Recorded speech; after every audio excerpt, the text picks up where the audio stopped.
Alright, so Mark's typing. He might join us. Robin Goatleaf is your character. So you normally go under the name Warforge. Is that right? Yeah. All right. Are you? Do we refer to you as Warforge while talking, or do I refer to you by your normal name or Warforge? You can call me. Well, my name's John. So your name is John. John. Yeah. Okay, cool. So you can call me by that, or you can just call me Robin in game. Yeah, I don't mind. Happy to stay in character or... Yeah, there's normally... We'll bounce in and out of... In character, out of character. Yeah, okay. So John or Robin is fine. Okay, cool. Perfect. So... have you subscribed to the One Ring 2nd edition? Are you backing the Kickstarter? Yeah, I have. Yeah, I've actually got the alpha rules printed out next to me. Yeah, the art in there is stunning. Yeah, it's really cool, and it's like a throwback to the old Tolkien style of like black, white, and red. Yeah, nice, very, very traditional art. Their layout looks very similar to what is that?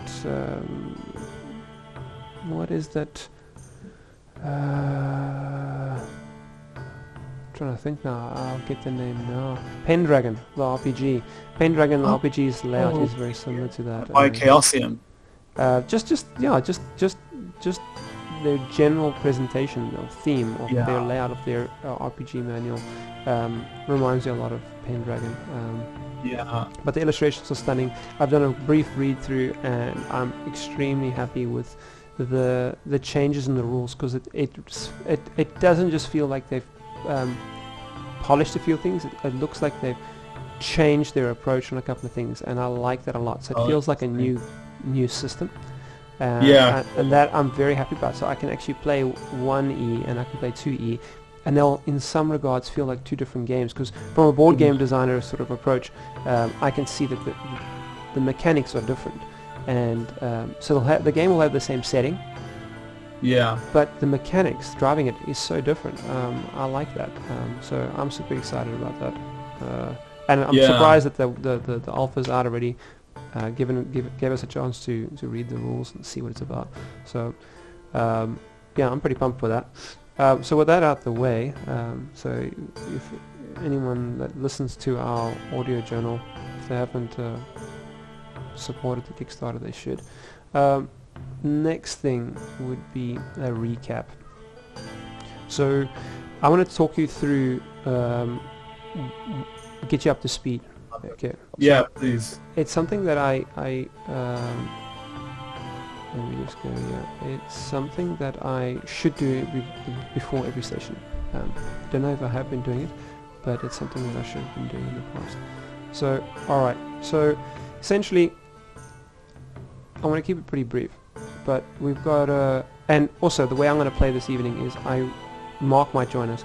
He's just spoke to me on the pre-game chat, so he might actually join us. But I would like to, the more I listen to our audio journals, I can hear I talk more than the players, and I would like that to be 50-50, even if I even take a bit more of a backseat where the players talk more and I'm 40% and the players 60%.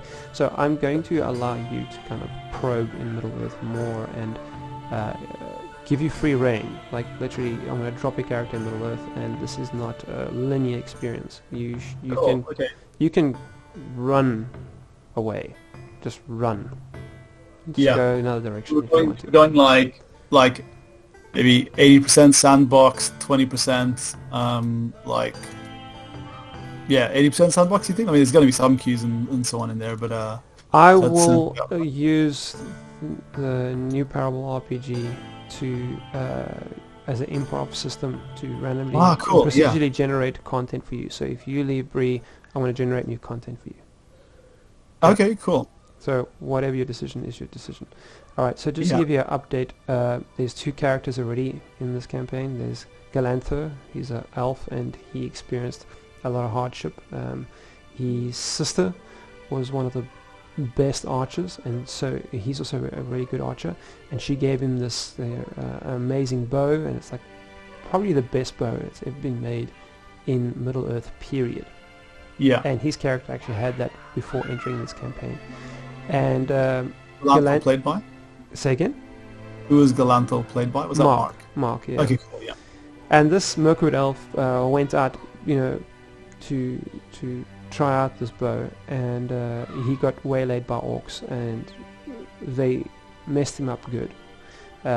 He's lost an eye, they strung him up, and they broke his bow, and his sister arrived and she took a couple of them out, but they ended up taking her down to the ground as well.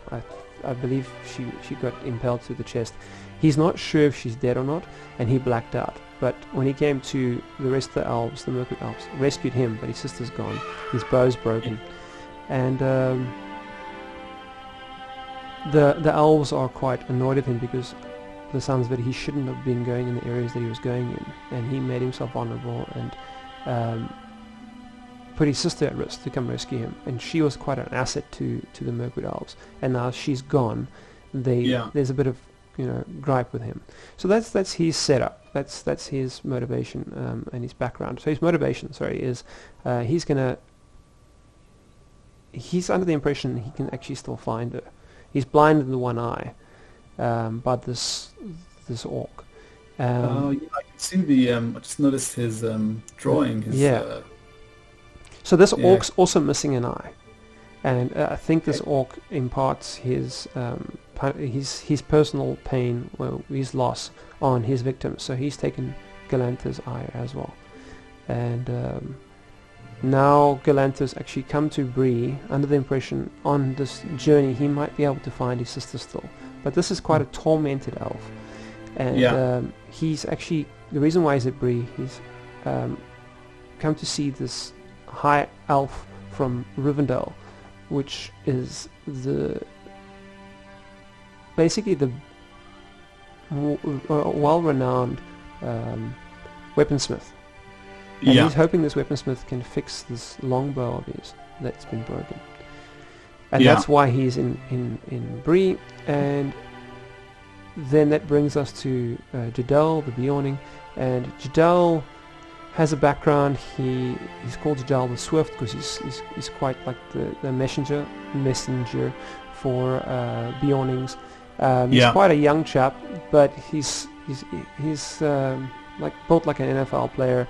He's rugged and hairy. He could probably pass for 30 years old, but I think the guy's like 19 or 21. And and he got developed the name Jadal the Swift because he helped out a friend of his who's I think it's who fell out of a tree or something, and he delivered a message that his friend needs help, and from then they realized he's quite swift, and he became the messenger, so he got known as Jadal the Swift, and his friend was known as the Clumsy.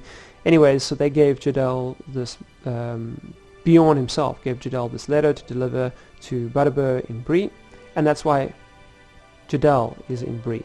So these two characters, their paths intersect as Galantho, the Mirkwood elf, is coming to seek this weaponsmith in Bree, and Jadal is coming to bring a letter to Butterbur in Bree, and their journeys intersect and intertwine because there's runes on the letter that Jadal delivers to Butterbur that needs to be translated, and it's going to be translated, and the only person that can translate it is the Rangers of the North, and they're not available. They're up in Angmar dealing with some trouble. So the only other person that can translate it is this high elf, Malin, from Rivendell, and it's the same high elf that's the weaponsmith. So these two characters are heading off towards the same objective, the same destination. So did you say the high elf is the same that translates the runes and fixes the bow? Correct. He's the only one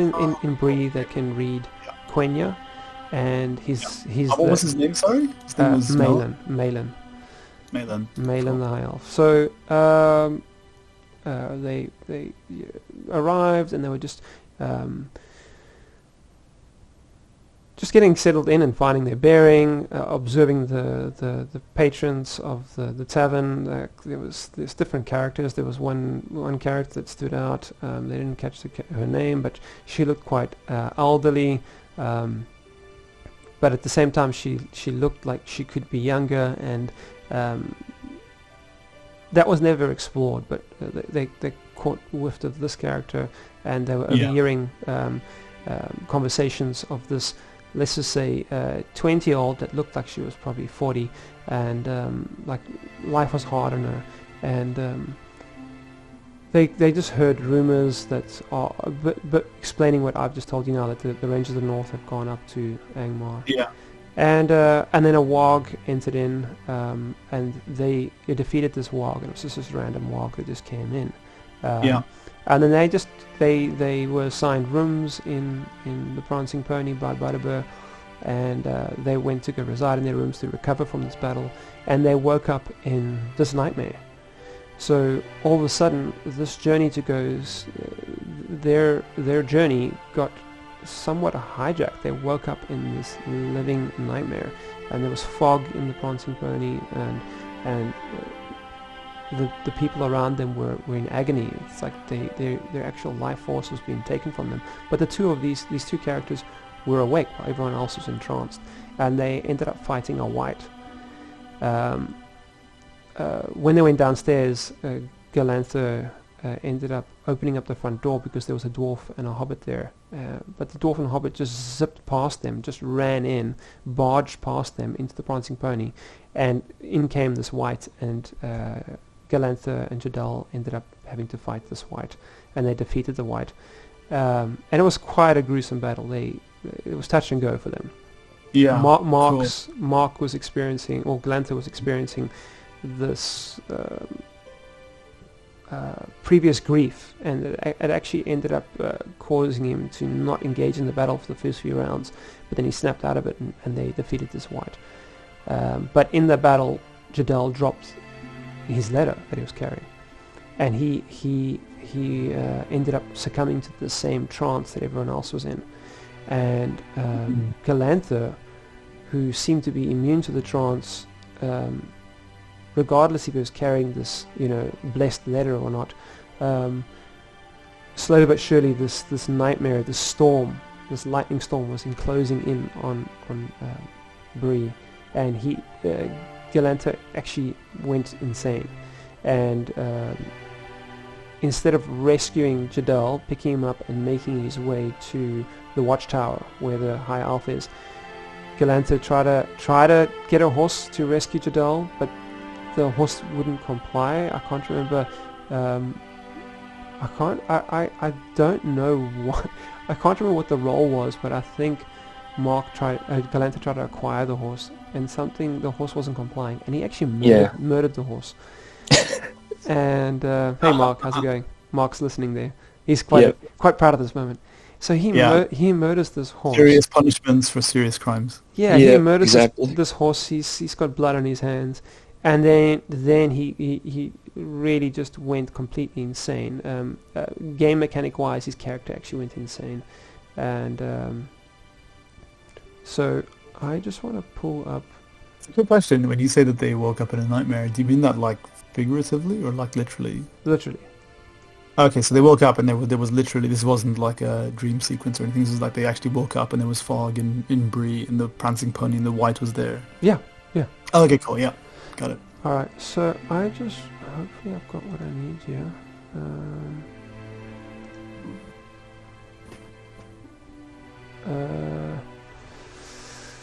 Let me just see.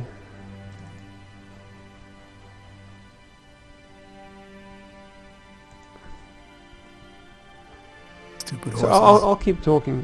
I'll go try to find my rules now in a moment. But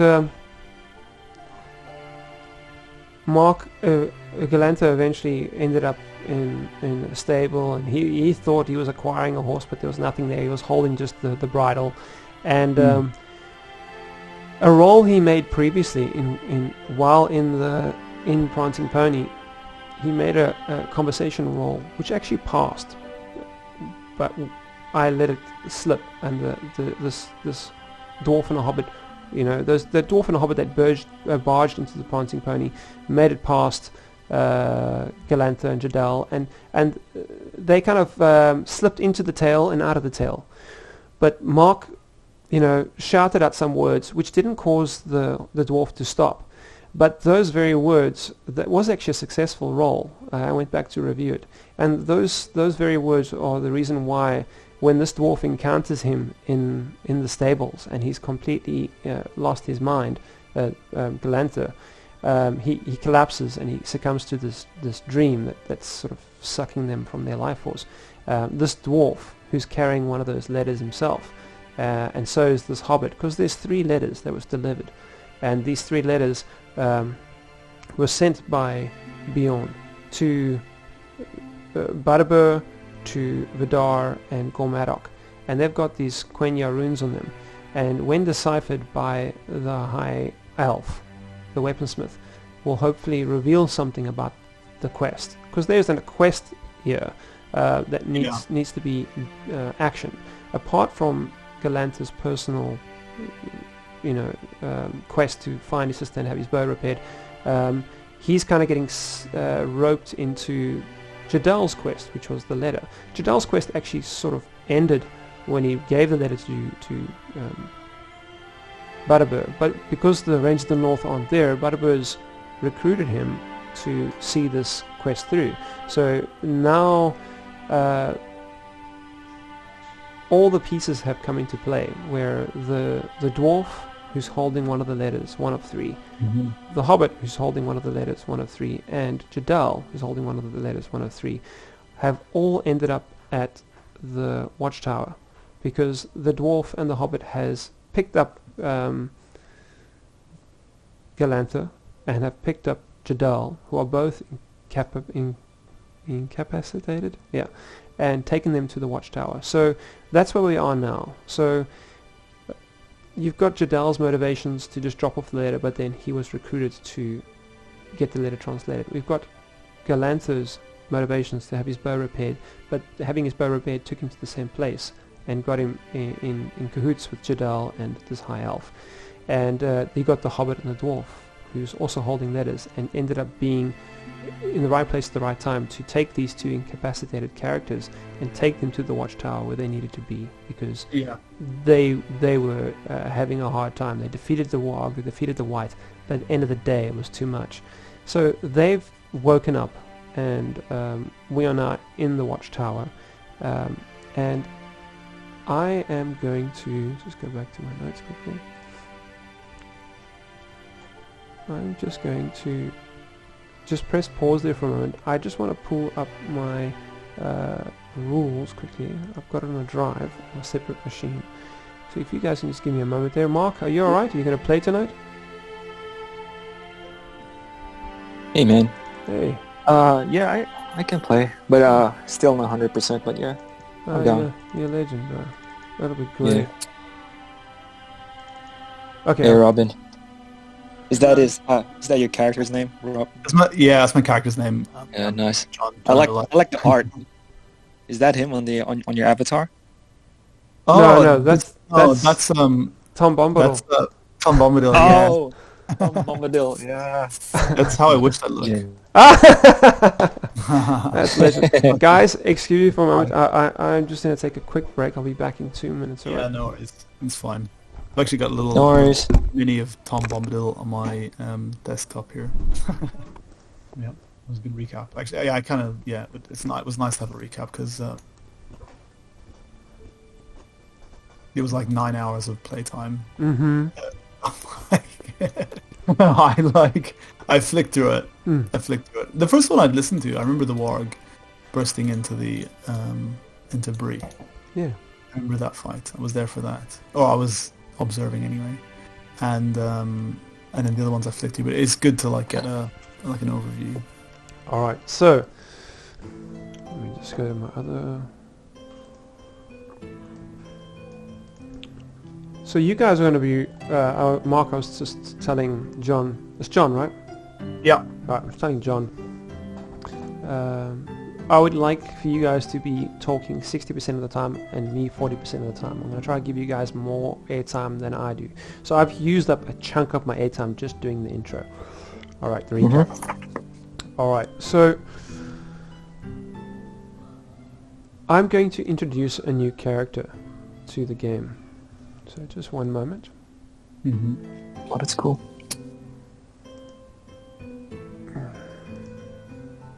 Just while you're getting that up, just a quick heads up. I'm not super familiar with the One Ring system. Like I've read through it, but I've never officially played.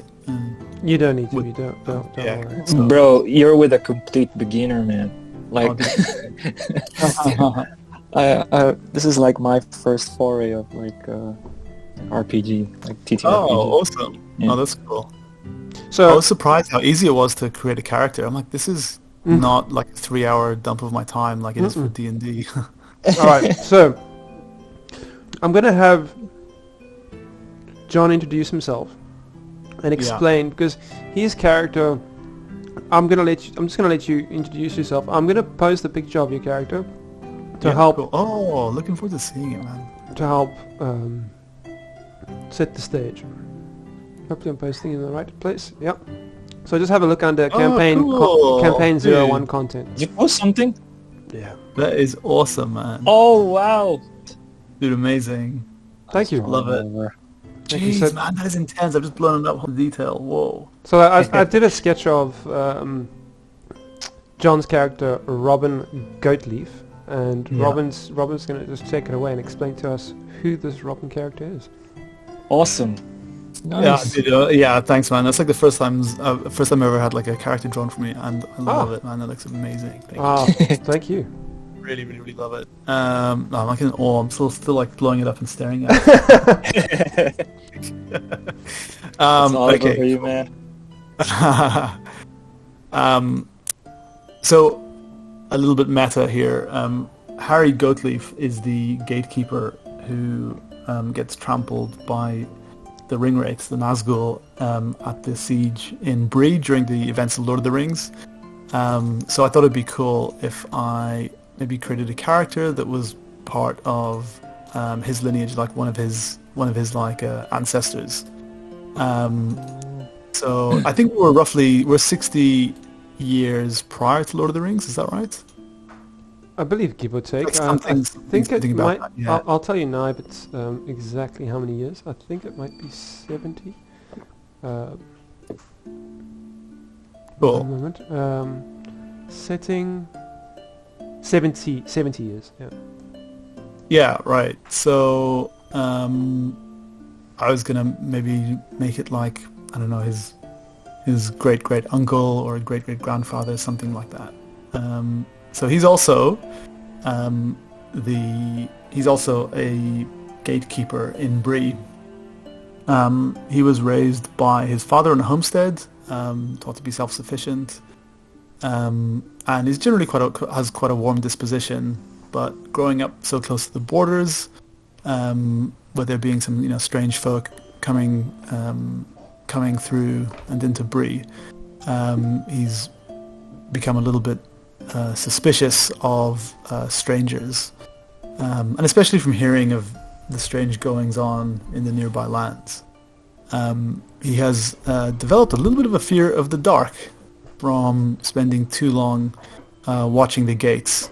He's heard strange noises at night, and to cure him or to help him with his fear, he's taken to carrying his lantern at all times to avoid being caught without light. And if anyone asks, he explains that it was a gift that he treasures that was from the sheriff of Bree, which it was, but it's more of an excuse to kind of mask this kind of background fear that he has. He's been having a lot of troubled dreams and nightmares recently, so things like dark, formless horrors that have been disturbing his dreams more and more. And at first these were just nightmares that he would kind of shake off and try to forget about, but progressively these dreams have become more vivid, more disturbing, clearer in detail, and sorry, there was a little note about this further down. Yeah, and he's heard about a dwarf called Vidar going around talking to the local patrons about similar visions. So he's quite interested in going and speaking to him about that because he doesn't feel that they're just dreams anymore. Okay. Yeah, he's in terms of how he looks, he's got he kind of wears like a long hooded trench, like waxed canvas or something, and leather boots because he's out in the rain all the time. He smokes a pipe, and he's got a bit of a sore tooth, so he doesn't like to bite down on that tooth. And he's always got his brie lantern with him. So I liked that description you gave about the tooth. So he's just the way he's tonguing that tooth the whole time, because I think it got a little bit loose from, was it like a little brawl, a little bit disagreement? There was a few ruffians that he had to once kick out of Bree, and in a brawl he took a bit of a punch and copped it on his right side, and his tooth has always been a little bit loose, always grumbling in the background. And he kind of tongues it with his he tongues it to ease to put a bit of pressure onto it, just to kind of ease the soreness if it ever is aching. So he takes the smoking on his good side, the left side, so he doesn't have to bite down on his sore tooth. Such a great character, man. Such a great character. Yeah. And also you detailed. I like it. You explained how he kind of like almost he pulls his mouth a bit to the sides. He's got a bit of a skew lip, just because he's constantly playing with that tooth. So he's pulling his lip and his jaw to the side constantly. Yeah, his expressions are slightly lopsided because he doesn't like to aggravate his tooth. So. He gives him a bit of strange expression. All right. That could be misinterpreted, perhaps. I'm not sure. So I'm going to elaborate slightly, and yep, please. John, please, at any point, this is your character, so this is your script for the character. I get to impact the world around your character. You are in control of your character. So I'm just going to say that in your nightmares, you've been seeing this old lady, and she's got two different colored eyes, a blue eye and a green eye. And she's at the forefront of your nightmares, and she plagues you. And you are obviously from Bree, and you've heard that there this trader, this merchant dwarf, has been asking around and inquiring about people's dreams in Bree. And as you said earlier, you're going to go and seek out this merchant dwarf Vidar, and you do find out where Vidar is located. So you've kind of hot on his trails, and you find out, because it's the next morning, and people have just pointed you towards the watchtower, saying no, some of the people have seen him there, popping in and out of the watchtower this morning. Yeah. Over to you. So what time of it's the morning time at the moment, is it? Yeah. And well, I guess am I finishing the end of my shift at the gate? It's up to you. Cool. Okay. Well, I guess I finish my shift at the end of the gate, and I'll walk around maybe to the maybe walk into the Prancing Pony, and just confirm with Butterbur if he's around, if he's seen the dwarf Vidar anywhere in Bree. Okay. Say maybe if he sees him, if he doesn't know where he is, then tell him to come and find me. I'm usually at the gate. All right. So it's there that you notice something strange in the Prancing Pony. Mm-hmm. Butterbur is taking instructions from Percy. Percy is Butterbur's second, he's his right hand, his assistant. But when you walk in there, Percy's changed. Percy's quite confident, and he almost seems taller. and he's telling Butterbur, who's in contrast seems to have shrunken a bit, and he seems frailer, skinnier, and fragile. He looks vulnerable, and you see Percy kind of in a deeper, gruffer voice, just telling Butterbur to wrap up with that wog outside because it's stinking up the place. What do you do? That's strange. I kind of pause as I walk into the Prancing Pony, taking that in, and I kind of slowly walk up to Butterbur with a bit of a bemused look on my face, and I say, "Butterbur, you don't look like yourself." Okay, so it's. I just want to do another check quickly.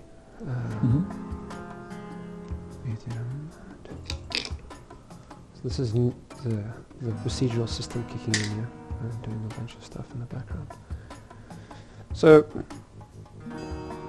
outside, so you've got this warm morning, but it's one of those mornings where it's summer and the sun is shining, but it's raining through the daylight, through the warmth of the sunlight.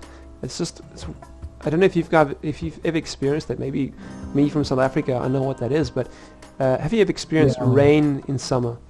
I have, yeah. The tarmac. Well, yeah, and the tarmac gets a bit steamy. And For sure, I do, yeah. So it's one of those mornings. The ground is hot from the sun, but it's raining. The puddles have warmth in them. That's what the environment is outside going on there. And so you've spoken to Butterbur. So I'm just going to do something quickly while you're talking to Butterbur. One moment.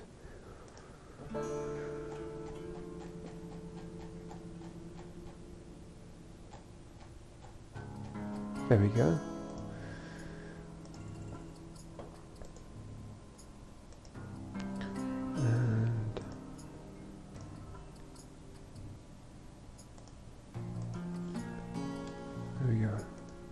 So this is obviously illustration from the Bree supplement of Butterbur, just to remind everyone who Butterbur is. So this is who you're talking to. I love having visual cues when we do have them. Why not? Yeah. All right, so Butterbur no longer has that.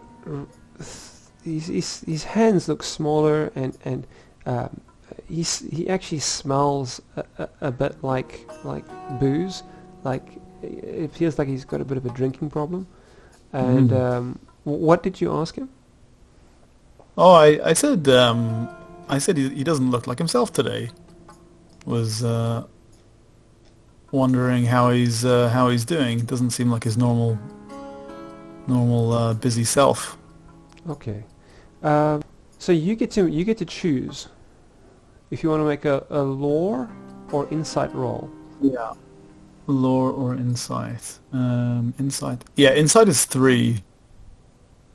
Okay, so I believe your target number is 14 for that. I'm not watching that, but I think it's 14. So yeah, go for it. We're going to do that in the campaign content window. So you're going to go, I think it's /roll 3. And that should generate a roll for you. Roll. Oh, hang on, sorry. So it's 4 // Oh, sorry, // Yeah, / roll 3. No spaces, right? Yeah. Okay, try / roll 3. That was my mistake. Roll 3. And just okay. Ooh, you smashed that. So it's target number 14. So you've gained an advantage dice in this conversation. Okay, cool. So you have an extra dice that you can use in this conversation if you want to.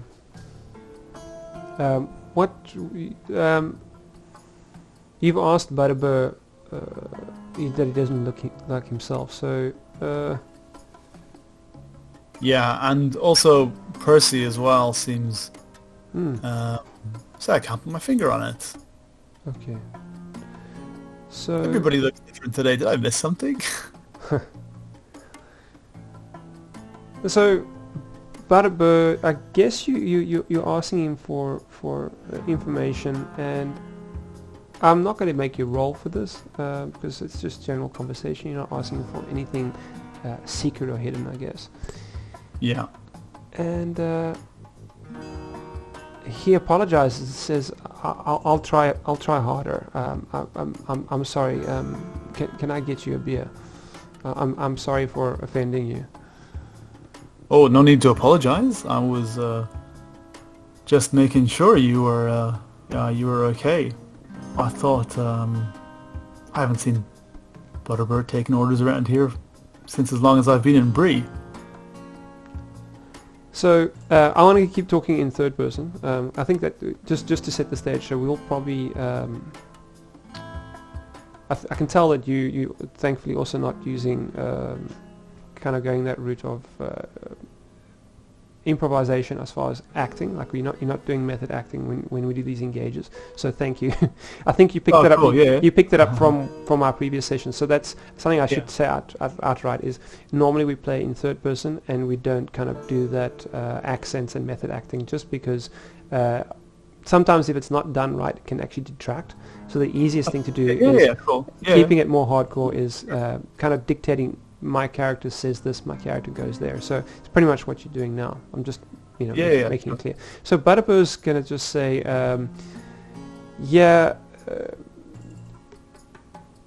he kind of coughs and he actually coughs out a piece of phlegm on the ground and he kind of just tramples it with his boot and he tries to kind of grind it into the wood and try to make it disappear as he's talking to you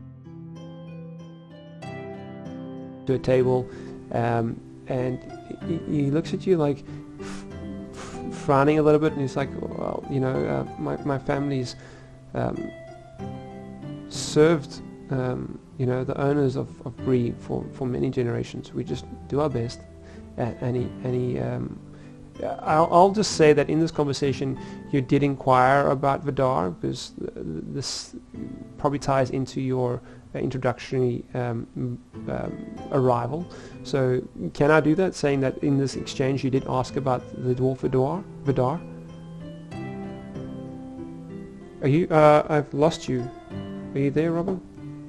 Oh no, I've lost sound. Let's go back. Just give me a moment, guys. There we go. I've got you back. I've got you back. Sorry, guys. Oh no, we just lost sound. So, did you hear? You did a roll and you passed the roll. Did you hear anything after that from me? No. Okay, so basically, I heard. Sorry about. Yeah, you mentioned. Oh no, yeah. Sorry, I'd heard that he spat on the ground and he tried to trample it. So he's just sort of stomping it in the ground and he's holding 2 pints and he needs to deliver it at a table. And he's kind of like, he's got a job to do, and I'm all right, don't worry about me. And he says that his family has served Percy's family through all the generations. His family served the owners of Pronsi Pony for many generations. It's just his job. He's good, So someone who's kind of grown up around Bree, is that something that I know? So this seems like a normal. This seems like kind of normal stuff. No, this is out of the norm. From your understanding, Butterbur is the owner of Pronsi Pony. He doesn't serve the owner. So your character would be rather confused, I take. And in this conversation, it's probably when you do inquire about Vidar the dwarf as well, because you want to know his location. So do you want to just explain that a little bit? Maybe you want to do a roll for that to see if you can... what would you do there? Would you do a persuade him to give you the information about Vidar? He probably won't conceal it from you, so I'm going to make it a very easy roll and say it's going to be a roll of 10, super easy, target number 10. Do you have any levels in persuade? Yeah, I've got 2 in persuade. Yeah. Okay, so just backslash roll 2. Yeah, this is 6. So. Nailed that. Okay, so you asked about Vidar the dwarf, and My tooth was hurting. I couldn't speak properly. Yeah, that's perfect, man, perfect. So do you want to? I'll tell you what the negative effect is, but essentially, so you've explained now that's why you're a little bit your tooth got in your way. Yeah. And so Butterbur, he's actually annoyed with you now. He's like, look here, I'm trying to be nice, but I've work to do, and it seems like you've irritated him now. So you're probably not going to get anything you try to get out of him now will probably be more difficult. Yeah.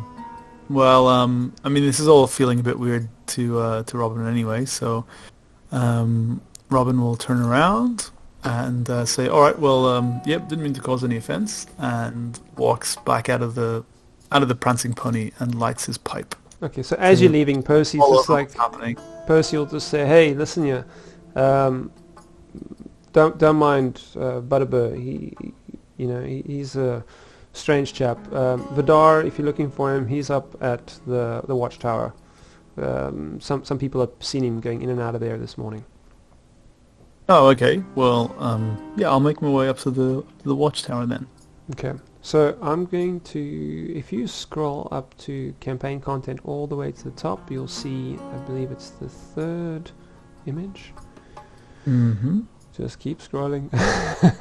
So campaign content, third image, you'll see a map of Bree. So the watchtower is number 3.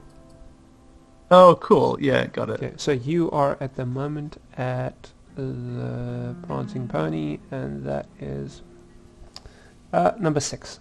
So you'll see number 6 there on the right hand side of the fork of the road, and you're going to make your way from number 6 past everything to number 3. Number 6 to number 3. So I'm in the center, and number 3 is where? 1, 2. Oh yeah. Okay, right. So they're on the southeast side. I assume cool. that's. Can you see north. that? Yeah. Alright. Okay, cool. So let's see. So over to Galantho. Galantho, you have woken up, and you went a little bit crazy, and Vidar and Polmadok rescued you in many ways, and you kind of woken up, and your body's achy, and you feel a bit drained. Yep.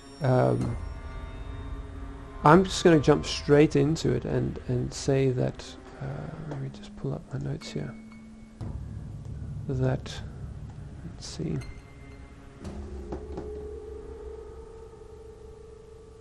You have had rest. So when you have rest, you're going to recover a little bit of endurance. Okay. So let's have a look here. All right.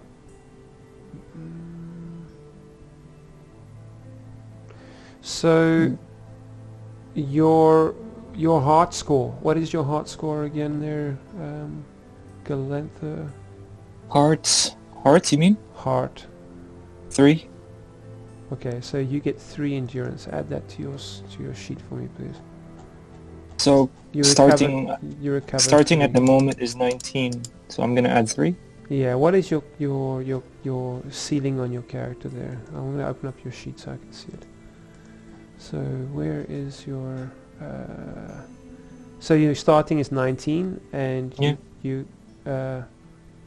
current is 10. So you're going to go up to 13. Okay. Okay. And Sorry, you I just need a quick bio. I'll be back in 2 minutes. Yeah, sure. Oh, good man. You're no longer miserable, but you've got 1 permanent shadow point. You don't recover any hope. Your fellowship pool, you don't recover any. It's still 3, which is great. You took that from the last session. but you don't get any more. You kind of hung on to it. You didn't want to spend it the last time, which is why you got into this pickle to start off with. Yeah. So you still got that 3 hope. Yeah. But if you were 0, you wouldn't have recovered because your Fellowship Focus, your buddy Jadal, was made he failed the corruption test, so which means that wasn't good. So you kind of in some regards failed him. All right, so this is the great part for you, Malin. So let me just see if I can pull up Malin quickly, just so we know who we're talking about.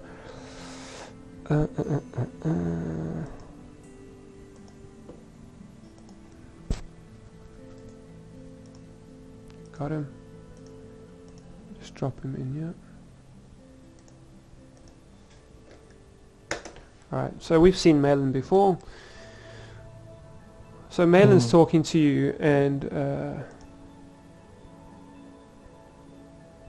he says that do you wanna talk to him at all about your bow? Because when you woke up, the whole situation has been explained to you that Vidar and Gormadok, they found you and they brought you here, and Jadal is safe.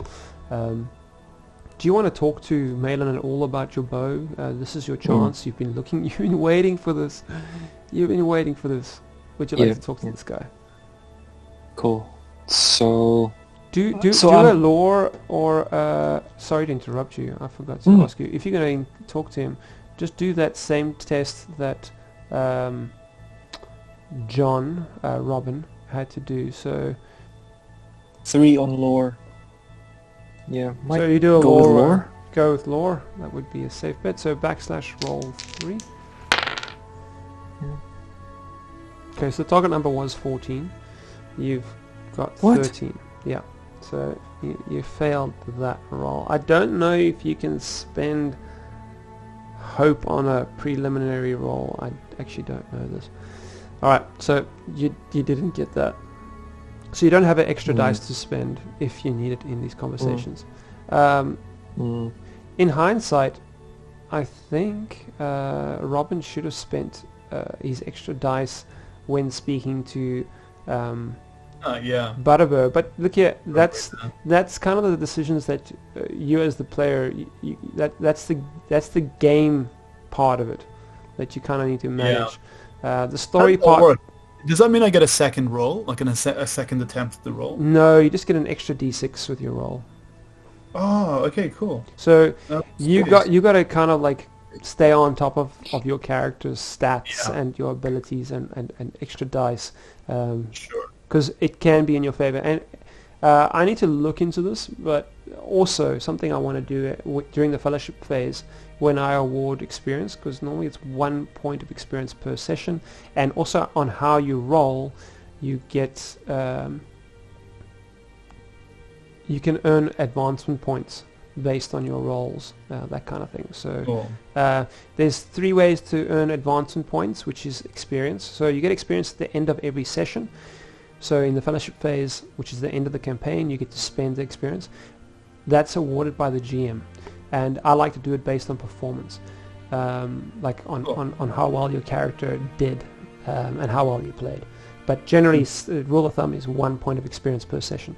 But you can also earn experience based on your roll. So if you pass a roll and you pass it with a great success, which means you're rolling a d12, but on one of those d6s, if you get a 6, which has got a Tengwan rune on it, if you get a 6 with a Tengwan rune, that grants you 1 advancement point, and you can only do that. You can only get you fill that in on your sheet, and that's once per. How can I call this? Camp before the fellowship phase. So you're on a quest at the moment, and at the end of the quest is the fellowship phase. If you're looking at your character sheet, you have. I just want to pull this up quickly. On your character sheet, you have, if you look on the PDF, page 313, you have skill groups. So there's personality, movement, perception, survival, custom, and vocation. So all your custom skills have been divided up into 6 categories. So if you do persuade and you get a great success, you fill in one of those advancement points. Great, you've just unlocked experience that you get to use later. You can't do that if you get a great success in persuade or inspire or awe, which all fall under personality. You can't fill that in again for this campaign. Until the fellowship phase for this quest, you've earned that experience point. So you can, if you get a great success maybe in stealth, which is under movement, great, fill it in. Now you get that second point of experience you can unlock, which is an extraordinary success, which means you got 2 6s on your roll. Okay. Cool. And that applies, you can only do that once for any of the common skills in that row. The third one is if you do pass a roll, so you meet the target number of 14, and you role play one of your traits. So your character has certain traits that came up when you rolled them up. If you find a way of narrating how that trait helped you succeed, you get a point of experience. So you have 3 ways of gaining experience as a player, and that's up to you. That's up to you to game. So there are ways for a clever player to do well in the One Ring. Yeah. Apart from the narrative side. All right. Yeah, sure. Mark didn't succeed in his role, and I don't. So that's just if he's going to get an extra dice. So he doesn't have any foresight. Do you want to explain that failure in your role? Anyways, it's a preliminary role. So he's just woken up in his daisy, and that's why he doesn't have any foresight on this conversation. So do you want to talk to Malin, Mark? Yeah, so after seeing Malin, Galantho was overjoyed because he cannot wait to tell tell Malin what happened to him. He also can't wait to introduce himself and his role and his sister's role in the Mirkwood Elves. And just when he was about, because I failed in the role, I was talking about Mirkwood while introducing myself. He just shake his head in disapproval. And because he's from Rivendell. Yeah, so he's from Rivendell. Oh, okay. Anyway, it's perfect. Perfect. Yeah. All right. So do you want to talk to him? He's holding your broken bow in his hand, and he's already explained to you why you passed out, because initially you are immune to the storm, to this nightmare that happens when everyone sleeps. Elves are immune to it up to a certain degree, and then if you allow the shadow to creep in, you can succumb to it. Otherwise, holding one of these letters protects you. That's something we covered in the last session. All right, go for it. Floor's yours, man. Okay. Can I first ask him what's going on? Can I make a roll for it?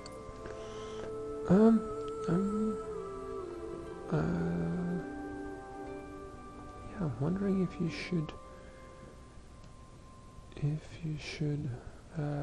need to roll for that.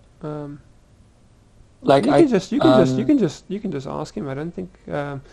Yeah. I don't think you need to persuade him. I don't think you need to persuade him. You can just talk to him.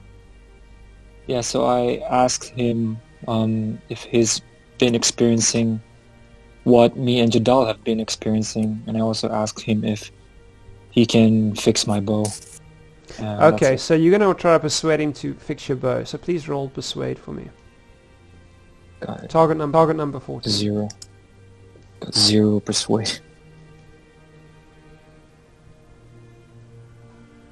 So / roll. That's all you do. Oh. Wait. Not / roll.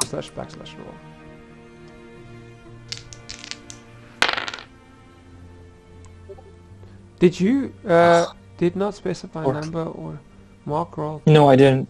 Okay, that's fine. All right, so you rolled a 4, so you failed that request. So I'll tell you how the negative effect, what the negative outcome of your failure is, but how do you fumble? Explain the fumble to me. And go in detail, like this, the floor is yours.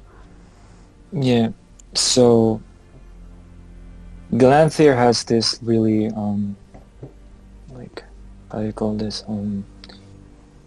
this unwelcoming aura about him. And although like inside he was like really overjoyed of seeing Malin. While he was talking, Malin seems to like feel something about Galantho that he doesn't like.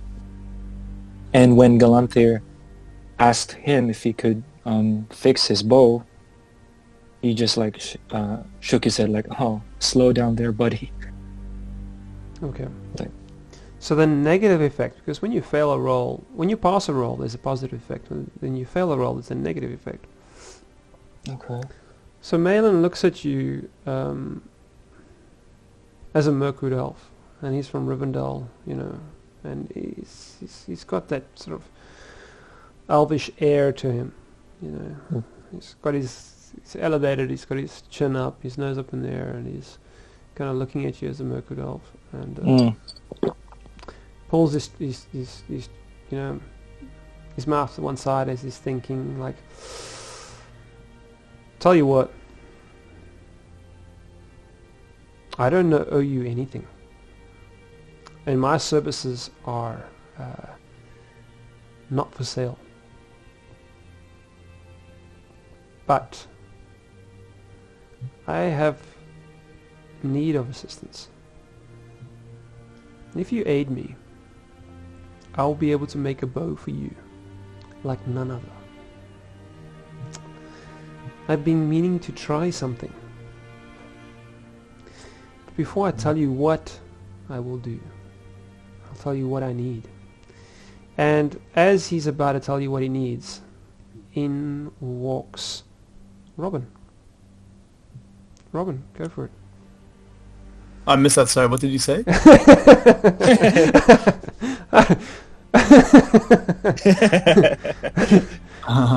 I think that's a good reaction in itself. So, I didn't realize I was there. Am I here? Yeah, you've walked across, you've made your way to the watchtower, and Galantho's trying to persuade Malin to repair his bow. And the door flies open, and in walks Robin, and you there to seek out Vidar, to inquire about these dreams. Vidar is there. What would you like to do? You've just walked into the watchtower. Give me a moment. I'll actually show you what the watchtower looks like. Oh yeah, I was actually just looking at the map of the watchtower as it's already linked up there actually.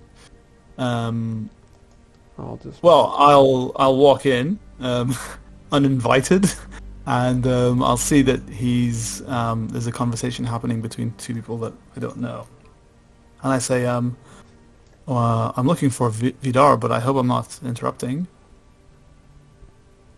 Okay, so you have this is just a map I drew the last time we were doing a session. So you know number 1 at the entrance.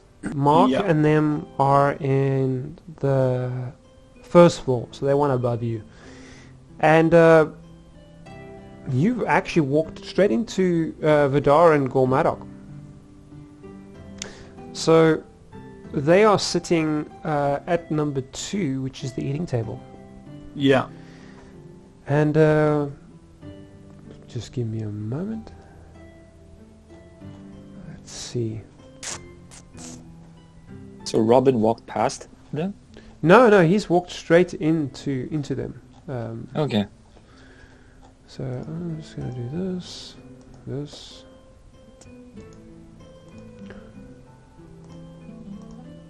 Okay, I can hear your music. I heard a dun.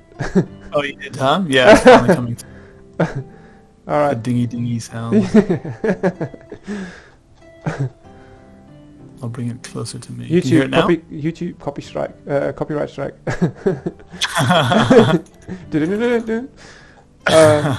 All right, so there's Vidar, and he's a 22-year-old dwarf that is packing a mean beard.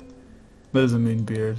For a 22-year-old, but what do you expect from a dwarf? These guys are not messing around. They are basically born with a razor blade in their hand, though they've probably never used one. Yeah. All right, so you see Vidar there, and he's got like a very thick accent, and he's from the Blue Mountains, and he's a trader there. Let me just go to his stats, because yeah, he's decked out. Yeah. All right. Well, who's this underneath him? That's Gore Maddock. It's a hobbit that's Gore been Maddock. running around. Right. Yeah. So yeah. Vidar's quite sociable, by the way. He's very, very chatty. So I'm going to ask you to do a lore or insight roll again, because this is quite an important conversation. It's something you're also going to notice from me. Most role players don't like rolling dice. I've just seen at least those that are influencers online. A lot of time I've seen new systems are trying to be dice light, very light on dice, and narratively heavy. So it's very theatre of the mind. I like using dice. Yeah, I like to bring the dice in whenever I can. Not unnecessarily, but whenever I can, I like it, because the dice is, end of the day, is your character and their makeup and their DNA and their personality, and I like that to influence a lot of the things. So go for it. Do a lore or insight roll for me, please. Yeah. So my insight is 3. Let me just jump back into camping. So that's /roll 3. It's a 19. Oh, so I got a Gandalf rune. So that's an automatic success. Yeah. Okay. You didn't get a great or extraordinary. Pardon me? You didn't get a great or extraordinary success. Okay. No. But you did get, and this is just on a preliminary roll. Now I'm not sure if you can gain experience on preliminary roll. I think you actually can. Okay. Cool. So because it's your first session, I'm going to help you out, Joe. Yeah. Do you have any traits? No, I took a... You would have. I did, sorry. I took... I'm going to go to your character and help you out. Yeah. Sorry, I thought you meant... cultural rewards and those things. Yeah. Rewards and virtues, sorry, yeah. My traits are cooking, smoking, shadow lore, and my distinctive features were steadfast and suspicious. Okay, well, you're looking right at them. Tell me, how does any of those help you in assessing this conversation? Well, I'm certainly not going to back down. I've come here with a mission. I've been very disturbed by these dreams that I've been having, and I have heard that Vidar is going around talking to the local patrons about similar visions. So, I mean, I've been having these nightmares long enough now that I'm not gonna let it go. I'm gonna be a bit like a dog with a bone with this one. Mm-hmm. So I get straight to the point, and I say, which trait helps you gain experience here? Steadfast. All right, so just make a note there on your little pad next to you. Yeah. So that would be, was that an insight or lore? You did lore, right? No, I think it was insight, sorry. Okay, so insight is perception. So just give yourself, if you ever use a trait, fill in the third, if you're ever looking at the PDF, page 313, fill in the third star under skill groups on the far right hand side of your character sheet. You've gained an experience point for using a trait on a successful dice roll. Oh, cool. Okay. That's so that was insight, right? Yeah, that was insight. So you can't do that again in this quest for search, insight, or awareness. None of those can you ever invoke a trait to grant yourself an experience point. You've just done that now. So you've just banked an experience point. I won't help you in future to do that. But I'm just as you're learning the system, because that's totally up to you. It's like you can be top tier player, like constantly gaming the system, or you can just be laying back and just whatever. All right. So I'm just to be clear, I'm on the skill groups on the right of the character sheet. The third star you're coloring in. So perception, is it? Yeah, color in the third star, because that's when you use a trait to invoke an advancement point. The first 2 stars is if you get a great success, which means you've rolled a 6 on a d6, or 2 6s is the second star. Yeah. All right. Cool. So I'm rolling the star. So I'm sorry. I'm clicking. I'm coloring in the star on the right. Is that right? Correct. You can do it on a little notepad. I don't know what you've got next to you, but do that. I've just got a little PDF open on. Yeah, so just make a mental note of that. Just write down third star, colored in under skill group. Yeah, I've colored it in. It's clickable. Okay, cool. All right, so you've got an extra d6 to use. All right, so you've just walked in there, and this dwarf just spits out whatever he's eating because you've startled him. And Gormadok, the dwarf behind him, is like kind of like slams his hand on the table like, gosh man, and he's more upset with Vidar for spitting on him than he is of you barging in. Go for it. Priorities. So you've got an extra d6 to use when you try to talk to these guys now. At any stage you can drop it in, that extra d6. Yeah, sure. Well, I say, good morning, little masters. I am here to speak with Vidar about something urgent. So Vidar is gonna walk right up to you. Mm-hmm. So look up at you. Yeah. And he's got porridge in his beard. Nice. And he's gonna talk, and while he's talking, he's kind of splattering on you still. Delicious. And he takes his axe and he lifts it up to your chin. So now he's got full range. And he's letting you know he's got full range. And he asks you, who's your little master? Ooh. I say to him, I meant no offense, Master Dwarf. I am here on business that I think is in your interest as well as mine. So he kind of goes, and he waves his hand aside, and he wipes his beard, and you just hear the muck and the porridge just slap on the floor. Yeah. And Gormadok is just like, just looking at the mess. And because this guy's like Silver Spoon dwarf, I mean a hobbit, Gormadok. He's this pompous hobbit. All right. Do you want to ask them anything? Do you want to do any rolls? You've done your greetings. Yeah, I mean, I'd like to ask him. I'd like to go straight into it. If just say, I'd like to tell him that I've been troubled by these nightmares that are becoming more than just nightmares. They're becoming visions, and I explain about the old lady with the different colored eyes. I think it was one blue, one green. Is that right? Mm. So as you're saying that, let me see if you need to do any kind of roll on this. I don't think you do. You don't need to persuade them, you're just telling them. So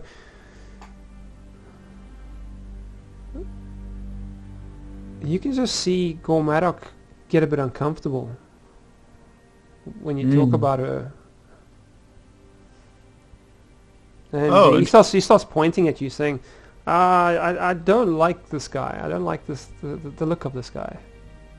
And Vidar's like, kind of like tells him to shut his pie hole. So you got the one guy's like using very eloquent English, and like Gormadok, the Hobbit, is very fluent, and Vidar is just like very crude, like shut your pie hole. Listen here. Yeah, I know what you're talking about. There's something going on. We've all got these these letters, and he slaps his letter on the table. Doesn't need much persuading, and he's like, Bjorn has asked us to look into this. Malin upstairs has translated the letters for us. We've got all 3 pieces now, and the the Quenya, he's translated for us, and it speaks of a. I think the first there's 3 words, and it's secret, and the second word was well, and the third was barrow. So sorry, secret, well, and barrow. Yeah, a barrow, which is in common terms in modern day talk, a graveyard, a barrow down. Yeah, barrow down. Yeah. All right, so you've got secret well graveyard, and and he says, look, yeah, we've been talking about this at length, and there is a well, and if you have a look at go back to the map, scrolling up. I thought I just posted the map. Oh, there it is. No. I posted a link to it. Okay.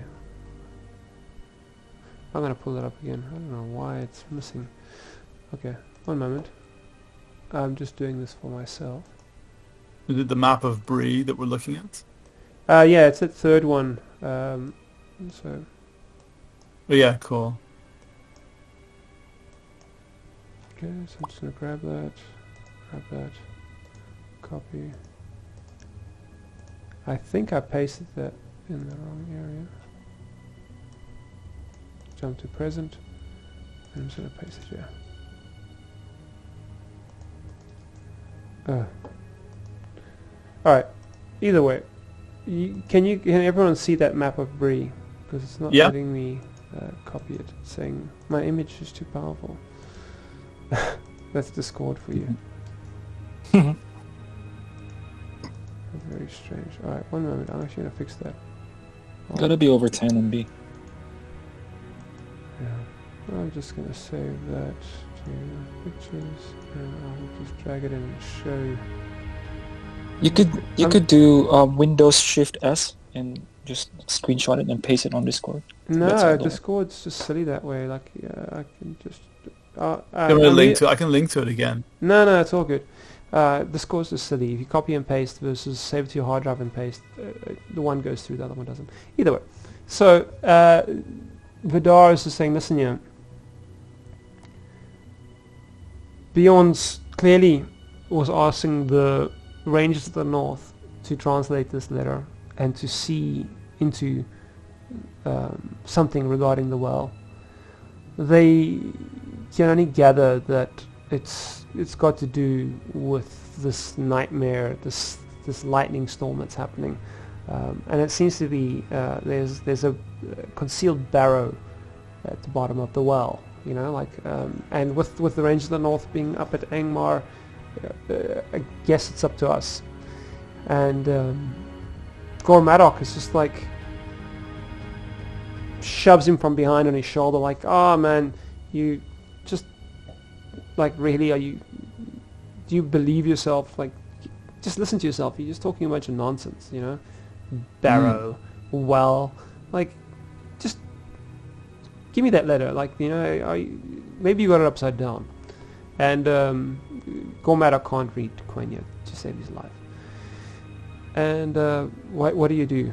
So he's basically just told you what those letters say, and he's kind of also, something very important to you is alluding to this, potentially the source of these nightmares that have been splashing over to all the residents. And it seems to be coming from the well, and the well is at number 10. What do you say to him?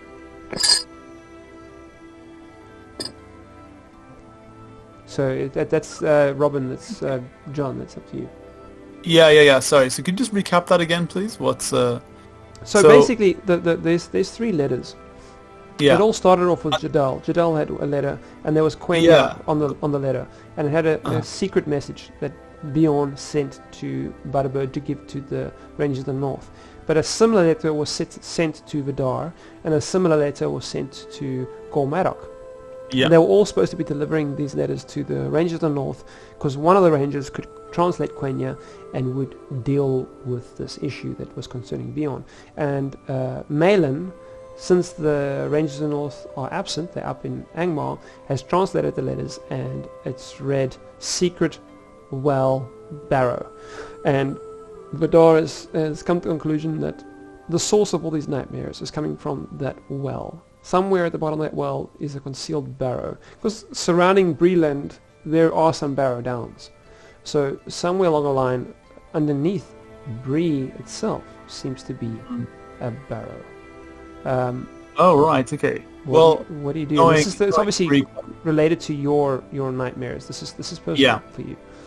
Yeah, and I am aware of, obviously, the well in the center of Bree, right? That's at point 10 on the map? Yeah. And I'd say this is the well that there's a well in Bree. This is the well that all the villagers use. You don't mean to say it's coming from this well, do you?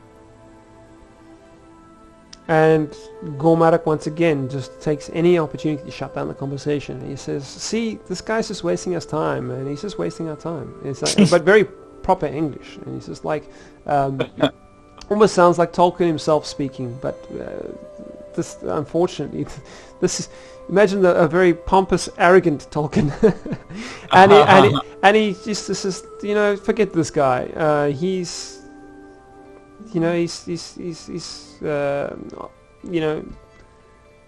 is not the guy that will aid us on our quest, and now all of a sudden he's talking as if he believes that there's something happening at the bottom of the well. Oh, interesting. And rude. With my distinctive feature of suspicious, I would like to eyeball Gormadak for an uncomfortable amount of time. Okay, so you've got a trait called suspicious, right? Yeah. All right, so that's an automatic success. Oh, cool. Okay. All right, so you don't need to roll, so you automatically... What do I glean from my eyeballing? All right, I just want to look at what suspicious gives you, because there's game mechanics around. That's why I like the One Ring. It's very board gamey. Yeah, that's cool. All right, and then I want to revert back to Galantho. Alright, suspicious. I'm still eyeballing him. Alright, so you're just staring at him awkwardly. Alright, so page 100 it's got suspicious. And suspicious, you strongly believe in the old proverb that says that he who trusts not is not deceived, and live by its own words. So, you don't trust Gormadak, but explain to me, how would you use that trait in this situation? It's up to you to use.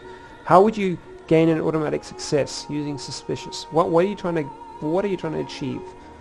Well, it doesn't seem to fit why it doesn't seem to add up, right? So I'm trying to understand in my own head why this guy Gormadak, who's supposedly aligned with us, wants to get to the bottom of whatever's going on in this, this well in the barrow or whatever.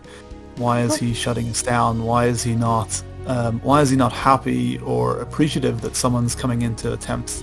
I'm going to reveal something pretty substantial to you as the GM. So you eyeballing Gormadak, and Vidar just kind of like loses it, and he does a table flip, and it's porridge everywhere. And he's kind of like Barut Nagal, kind of like bah. Yeah.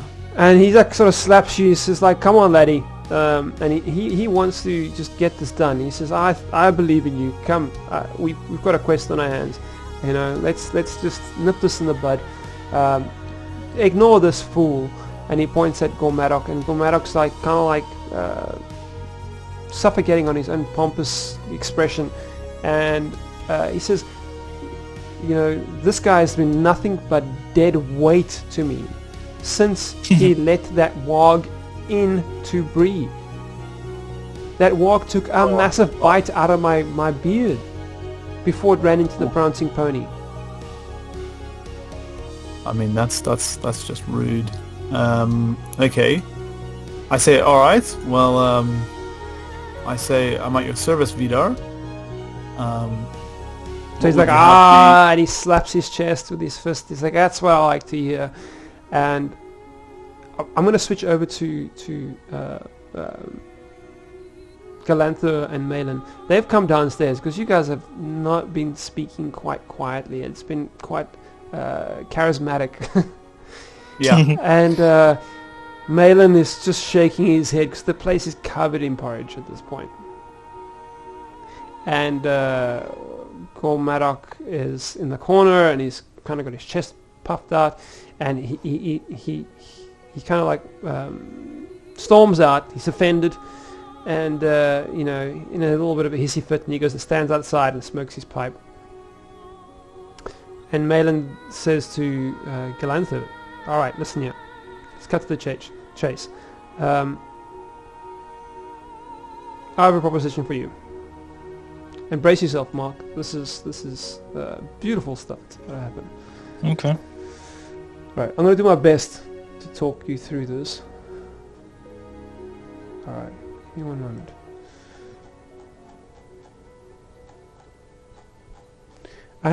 Yeah. Okay, so he says that he's been working on a new design, and he's actually quite emotional. You can sense the emotion. He's speaking to Jadal, and he's kind of like at the same time got his finger raised at Vidar and Robin, like hushing you, like he's got business to attend to.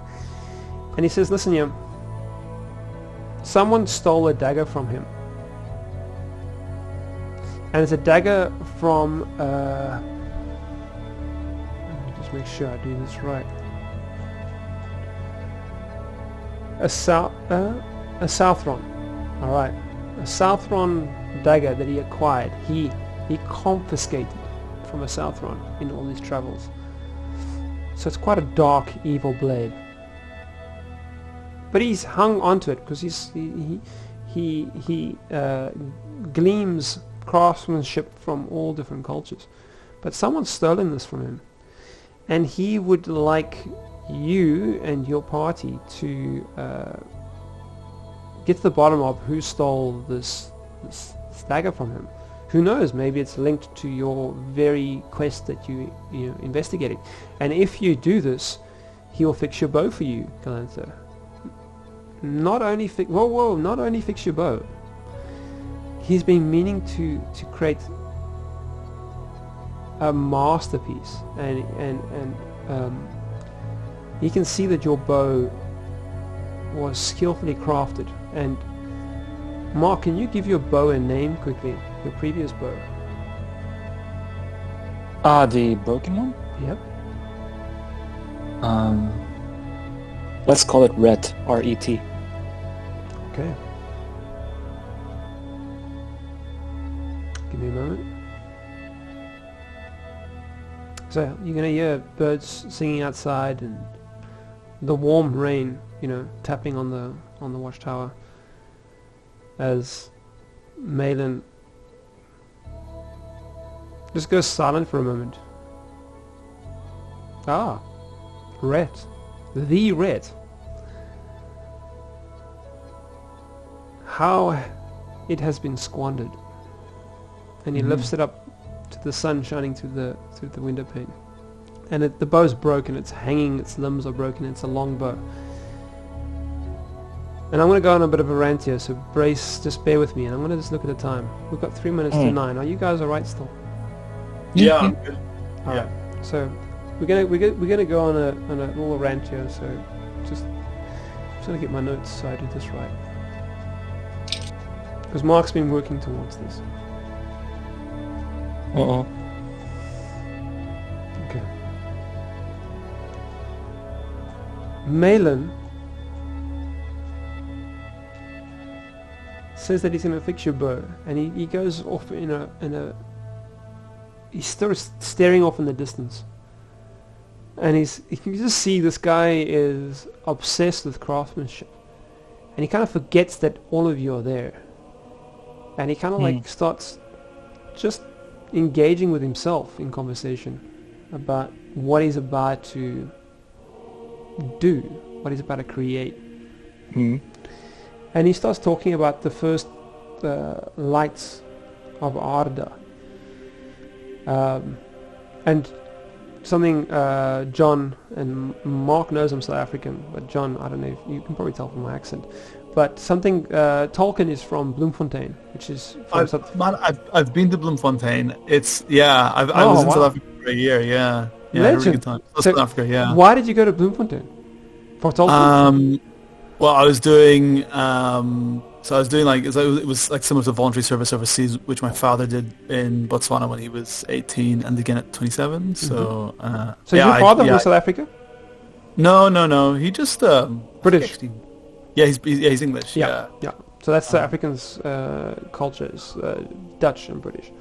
So, yeah, that's right. Yeah. So Tolkien is from Bloemfontein, and then his father passed away, and him and his mother moved to Britain. Yeah. A lot of the terminology in Lord of the Rings, not a lot, but some of it, has got Afrikaans, Dutch influence. One of them is Afrikaans. Yeah, kan je Afrikaans praat? No, ek praat nie. You can. You I just can. said literally no. Dude, I only know that one line. Dude, And that's it. if I was an elf, I would say welcome, brother. Take a seat at our table. All right. So Arda. Arda means earth in Afrikaans. Yeah. So Tolkien uses the word Arda for Middle Earth. It's the second term for Middle Earth. Middle Earth as a globe. Arda. And there were these two lights, these two lamps that were created at the beginning of time.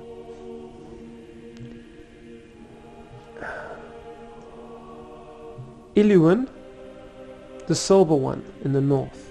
And it's very important, Mark, pay attention, the north, above. Yeah. Urmal, the golden one in the south, below.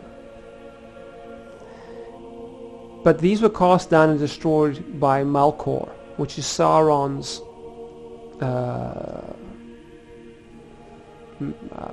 what would you call it? Boss. Yeah, his boss. Yeah. His mentor. Okay. So after these two lamps are destroyed by Sauron's mentor, Malkor, the Valar, like the elves, went to Valinor and Yavanna and sang into existence two trees. Silver, Telperion, and golden, Lorelin. Telperion was considered the male and Lorelin the female. So Telperion is the silver on the north. Lorelin is the gold on the south. Alright, so these two trees represent the two lamps. Are you guys with me? Yeah. Please repeat. That's alright. I'm writing, but like... It's okay. Yeah. So there were these two lamps in the beginning of time in Arda. These two lamps were destroyed. These two lamps were Ilion and Urmal. Okay, they've been destroyed by Sauron's mentor. Alright? Melkor. So Ilion and Urmal were destroyed. The elves revived the essence of these two lamps. They produced light in Arda. And they reincarnated them. I don't like the word reincarnated. I'll say revived them as two trees. Telperion and Lorelin. But essentially they are the two lamps that have been revived. But Malkor, the one who destroyed the lamps in the beginning, Sauron's mentor, enlisted Ungoliant. Oh, Ungoliant, the spider? Yeah. Ungoliant, the mother of Shelob, to destroy the two trees. So this spider went in there and sucked the light out of the trees. Okay. So she kind of destroyed the lamps once again. Again, Yavanna sang, and Ninana wept, and they succeeded only in reviving the last flower, and that flower became the moon of Telprion, which is, the north, and the flower from Laurelin became the last fruit, became the sun, which is the south. So you've got these two lamps. They were destroyed by Malcor. They were revived as two trees. They were destroyed. Their fruit were revived and produced the sun and the moon. Are you guys with me? There's three phases. Lamps, trees, sun and moon. Yep. Okay. And as Malin is telling the story, all I can say is Malin is probably got goosebumps at this point, right? Malin, do you want to just say anything, or do you want to describe your character? Because I don't know if you suspect what's about to happen. Malin? Sorry, Galantho. Do you have any idea what's about to happen? No. Okay. So this one-eyed, blind elf has no idea. No idea. Do you want to? Yeah, roll insight, man. Please do. Roll insight. Thank you. Okay, I will roll John. insight. I will roll insight. Wait. So your insight is... what have you got? You got 0 insight. Oh, that's inspire. You got insight. I have 1. No, you should have 0. I'm looking at insight. You got 0. Oh, okay. So I have double. This is supposed to be inspire. Which one's is the top one supposed to be inspire? I got like 2 insights. I don't know why I got 2 insights. All right, I'm gonna go check your character sheet quickly to make sure that you've got the one in the right area. Yeah.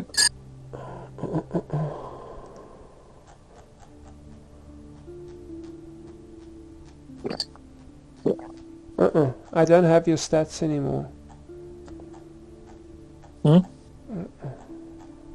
It's on Discord. I know, I'm going through Galantho. I don't have a printout of your character stats. So I'm not sure if you've got one in Insight or one in Inspire. I'll send it. You gonna post it? Yep. Campaign there you go. Pre-chat? There you go. Okay. Yeah, I know you. I can see your sheet. I'm not sure. Insight and Inspire. Okay, so the top one's supposed to be Insight, and I'm gonna pull up. Robin's sheet, just to see if your layout's correct. I think your layout's. Well, we know your layout's broken. The character's broken. So. It's supposed to be. I'm going to minimize this. I'll show you what the character sheet's supposed to look like. Forgive me for sharing your stats here, Robin. Is that alright? Oh, that's fine. I don't mind. Yeah. Okay, so where do we do it? Yeah. So Mark, your sheet. This is the order that it's supposed to be in. So you should have Inspire, Travel, then Insight. Yeah. And then after Insight's Healing, then Courtesy. So you've got 1 in Healing, not 1 in Insight. Wait, let me... Inspire, Travel, Insight. So this is Healing. Second Insight's Healing. Yep, okay. Okay. Got it. So... Yeah, okay, I'm gonna roll for Inspire then. So not Inspire, you're gonna roll Insight. Insight. So that's... what have you got? 0. So it's / roll. That's all you get. So your target number was 14. Some bad rolls. So you have no idea what this guy's ranting on about. I don't know. Nope. Oh, Mark. Throwing pearls to swines. Alright. No idea. Do you even know where that quote's from? Throwing pearls to swines? Okay, it's a biblical quote. Anyways. A tip of my hat to Tolkien's Catholicism. Alright, so... Alright, so Malcor recruited the giant spider on Galantho, the mother of Shelob, to destroy the 2 trees. and but from that they revived two of the lost flowers, and they made the sun and the moon. The true light of the trees, before they were poisoned by Ungoliant, so this giant spire sucked the life out of the trees. Before all of that happened, some of the sap was tapped into the Silmarils. So think of the jewel that drove the dwarves crazy, which the Arkenstone. Arkenstone, thank you. Yeah. So the Arkenstone is this beautiful jewel. Now the Silmarils, I believe, were even more beautiful, and there were 3 of them, I think, 3 or 2 of them. Yeah, I think 3. So the sap of these trees were put into these jewels before the spider destroyed the trees. So now that the trees are destroyed, and they're having their last flowers are turning to the sun and the moon. Trees are gone. Their last flowers are turning to the sun and the moon, and their light, what remained of them, was captured in these Silmarils. There's a whole story about the Silmarils. Read the Silmarillion, But they ended up being cast into, I think, like this, the earth, the sea, and the sky.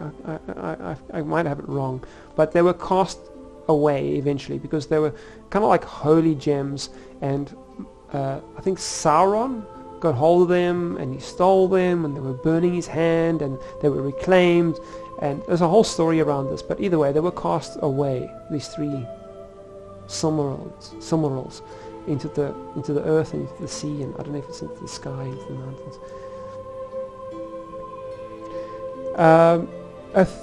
A second tree was eventually made,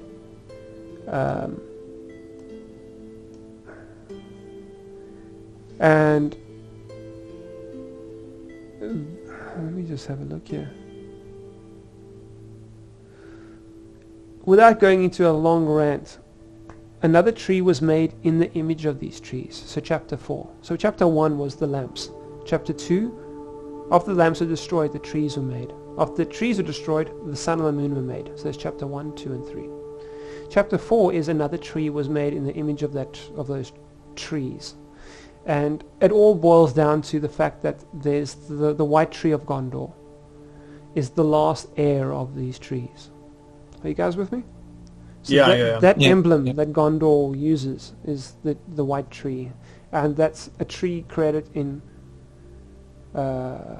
like remembrance and in honor and a replicant of those trees from the second phase. Galantho looks at you and says, Malin looks at Galantho and says that he has wood from the 2 trees, the original trees, not the white tree, from the original trees. Oh. After they were attacked by Ungoliant, after their light was stolen from them, Tal Perion and Laurelin,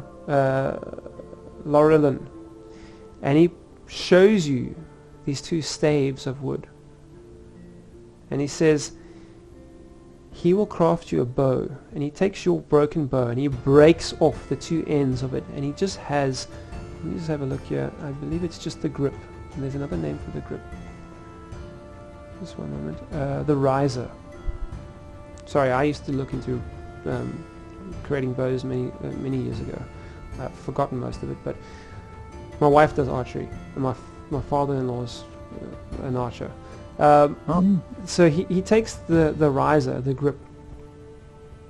This is your old bow. What's the name of the bow again? Ret. Ret. So he's got the handle, the grip, Ret. And he says he's learnt something from the Easterlings.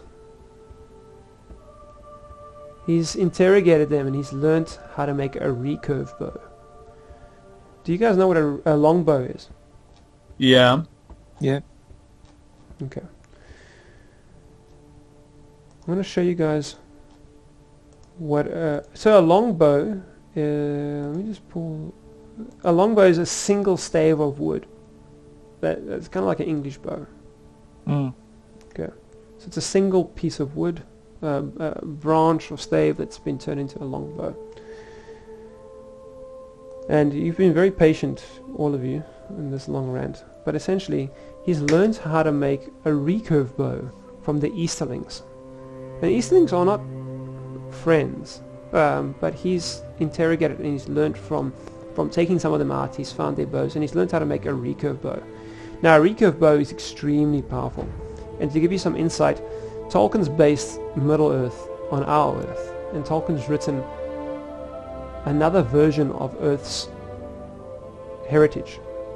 So much of what is Middle-earth is our Earth. So Easterlings in some way, in some form, are kind of like the Mongolians. And guess what? The Mongolians did invent the recurve bow. So the Easterlings have invented the recurve bow. And Malin, this weaponsmith, wants to replicate this. Now a recurve bow, you can make it in a way that it's a collapsible bow. So it's, I'm going to show you what that looks like. Wow. A collapsible bow, you can assemble it on demand. There's ways you can make it that you don't need to assemble it. But you can also make it that it's assembled. Now it has this like a little rod. So you can see there is Rhett lying there. And I'm going to redraw these. So I'll in post draw the recurve bow and draw Rhett and the two trees. So, and here's one last image to show you. I'll post more than one.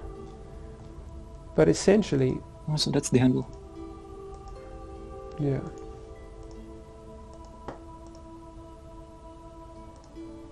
So, he's going to carve the riser, the grip, with engravings all about those first two lamps, those first two trees, and this he's going to imbue it with a bane for spiders, and it's going to have three abilities. Two and you'll find these out later, but this is going to be a bow of bows, Mark. And let me just have a look here.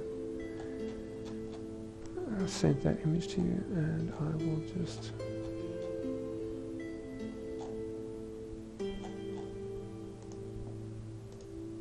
do this one as well. So John has been very patient because Mark's built up to this point. So thank you, John. No, I'm enjoying it. So there's your the different components of the bow that he's describing to you that he's going to make for you. One last image.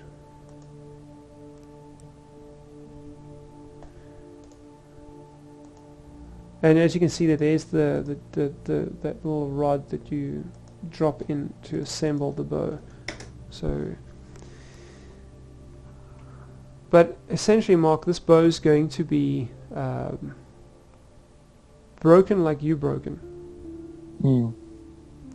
But it's going to have a special ability. And he says to you out front what this ability is going to be. And what is it? I just want to see what the bow's... If I've got I think I had a name for the bow.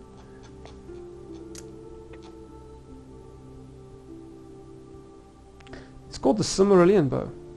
Not mucking around. Yeah. Really? Yeah, the Simmering Bow. And the top stave, well, I don't know if... Yeah, the top piece of wood comes from that first tree. Alright. So it comes from Tel Perion, the silver. The bottom stave of the bow comes from Laurelan, the female, the golden.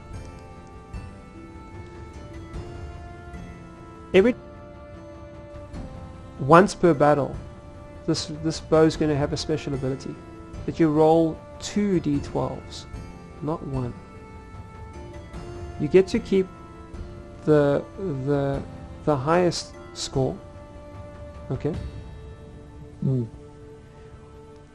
But if essentially replicating north and south, if it's a success, it calls upon the actual Silmarils laying in the ocean depths, laying in the earth, and your arrow will be imbued with light. And it'll cause all enemies to lose 1 point of hate.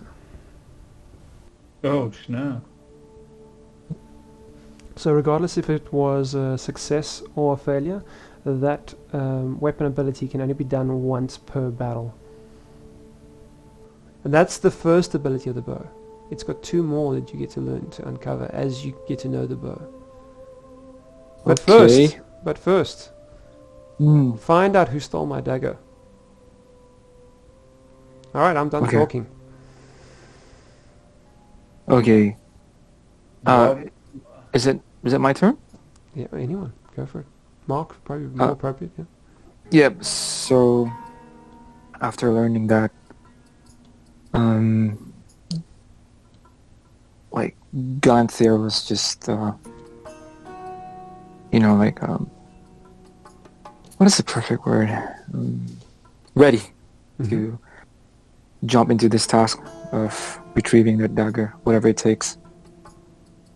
And he tells Malin, I'm going to get your dagger back. Okay, so Malin says to you that probably the first place to check is just go speak to the owner of the prancing pony. Go speak to Butterbur. Okay. So Malin refers to him as Butterbur, the owner of the prancing pony. Now, Robin is present. Robin. Yeah. Do you say anything? I'm just kind of in awe of the story and the offer to create a bow out of one of the was it 2 trees of Valinor, right? Correct. Yeah, I'm like stunned. I say, it seems like So are our paths aligned at this stage? Like we need to go... Well, you want to find out... You want to get to the bottom of your dreams. And that's leading you towards the well. Mark's path is leading him towards finding the dagger, and he's sending him back to Butterbur, which is prancing pony. What do you do? And by the way, he's referring to Butterbur as the owner, where your experience seemed to suggest that Percy was the owner. Yeah, I'll mention it to him. I'll say, Butterbur didn't really seem like himself. I say it was a bit strange. I noticed that Percy was the one in charge, which isn't like Butterbur at all. I don't know. I'm not sure what's going on there. So Malin shakes his head and kind of sighs. He says, listen, if you notice anything more out of the ordinary, just report it back to me. And he says, I'll explain to you later what that means. But if you notice anything else more out of the ordinary, but for now, just find out who stole my dagger, and if that's something you choose to do. And Vidar is obviously standing there saying, lad, I thought we had a deal. Let's go to that well. Let's take care of this. Like, what's going on? Oh, so we've got 2 choices here: to either go to the well or to find the dagger. Decisions. What do we do? So just metagaming here. Is it going to be an issue if we do one quest before another, or is the urgency kind of the same? It's up to you. I'm not going to tell you the conclusion. You need to figure out if you get the dagger before going down the well, will that change anything? Or if you go down the well and solve that, will the dagger quest still be available? You need to figure that out.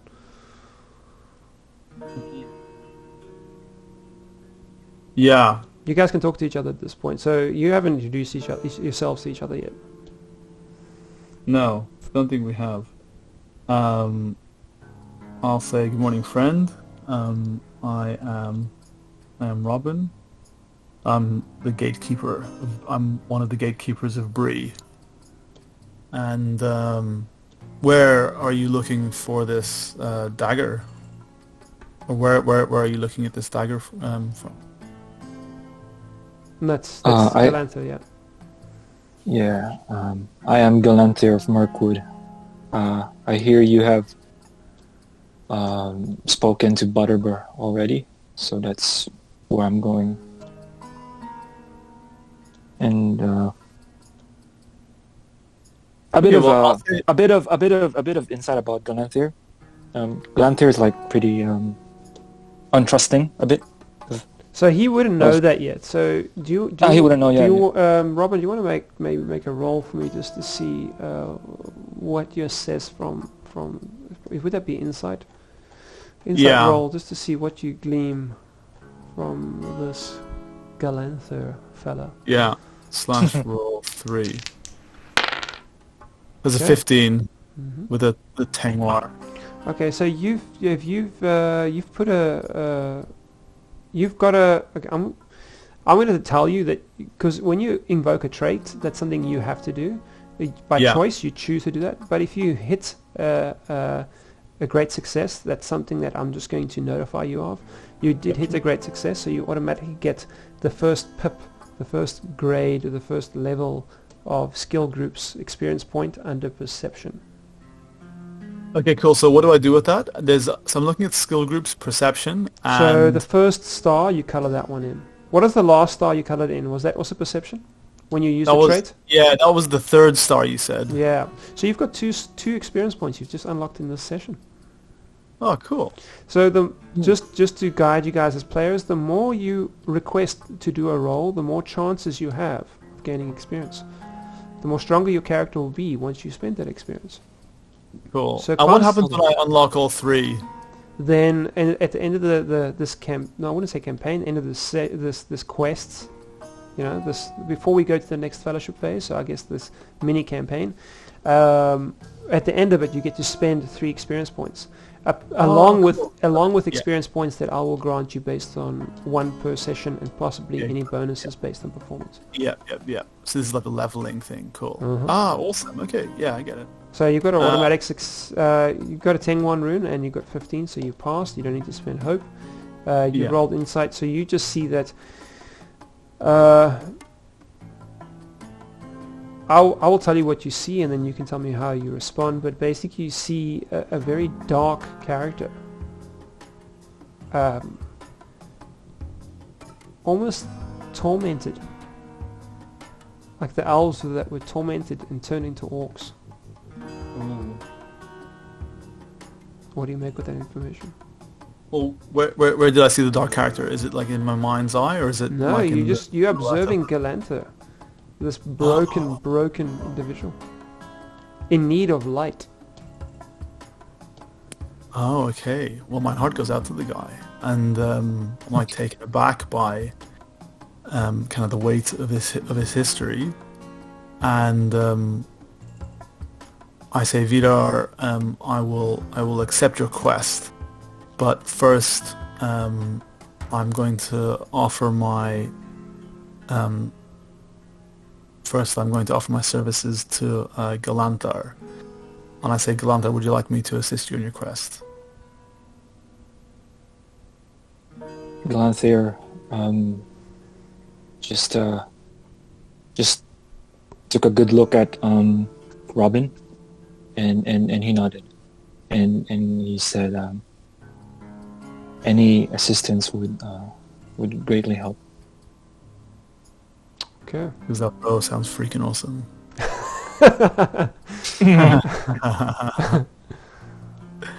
Wicked. All right. So,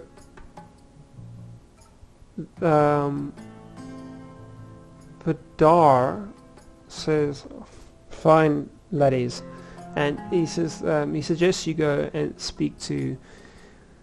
There's an old lady. She looks well beyond her years. This poor lass. She's probably like supposed to be 20s, but she looks like she's approaching 40s, 50s. Her hair's graying. Her skin's wrinkling. Her voice is becoming rasp. Her hands, it's a bit of like arthritis appearing on her knuckles. He says, "You'll know when you see her. She's got one green eye and one blue eye. She resides in the Prancing Pony. Go speak to her. Maybe she'll know something about this stolen dagger. Ooh, I get goosebumps. Ooh. And I say to Galantho. Is it Galantho? Galantho. Galantho. Galantho. Yeah. Yeah, I say, yeah, perhaps our fates are intertwined. And I say, come, I have much to explain to you. Okay, so you guys make your way.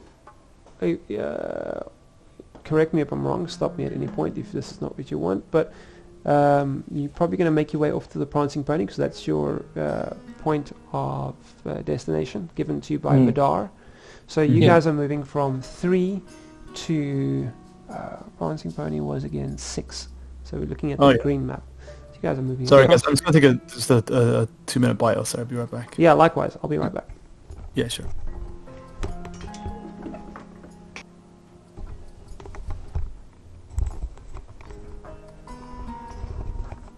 Is everyone back?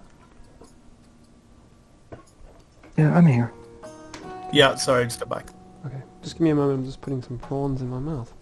That is such a strange sentence. Forget I said that. Prawns. That's so funny. Every time I hear prawns in a South African District accent, 9. I think of District 9, yeah. Come here, you prawn. I'll sort you out, you know. I'm telling you. You want a sweetie? A sweetie. Come here, I'll give you a sweetie. I'll give you a sweetie. Come to me. Come here, I'll tell you a story. Cat food. Yeah.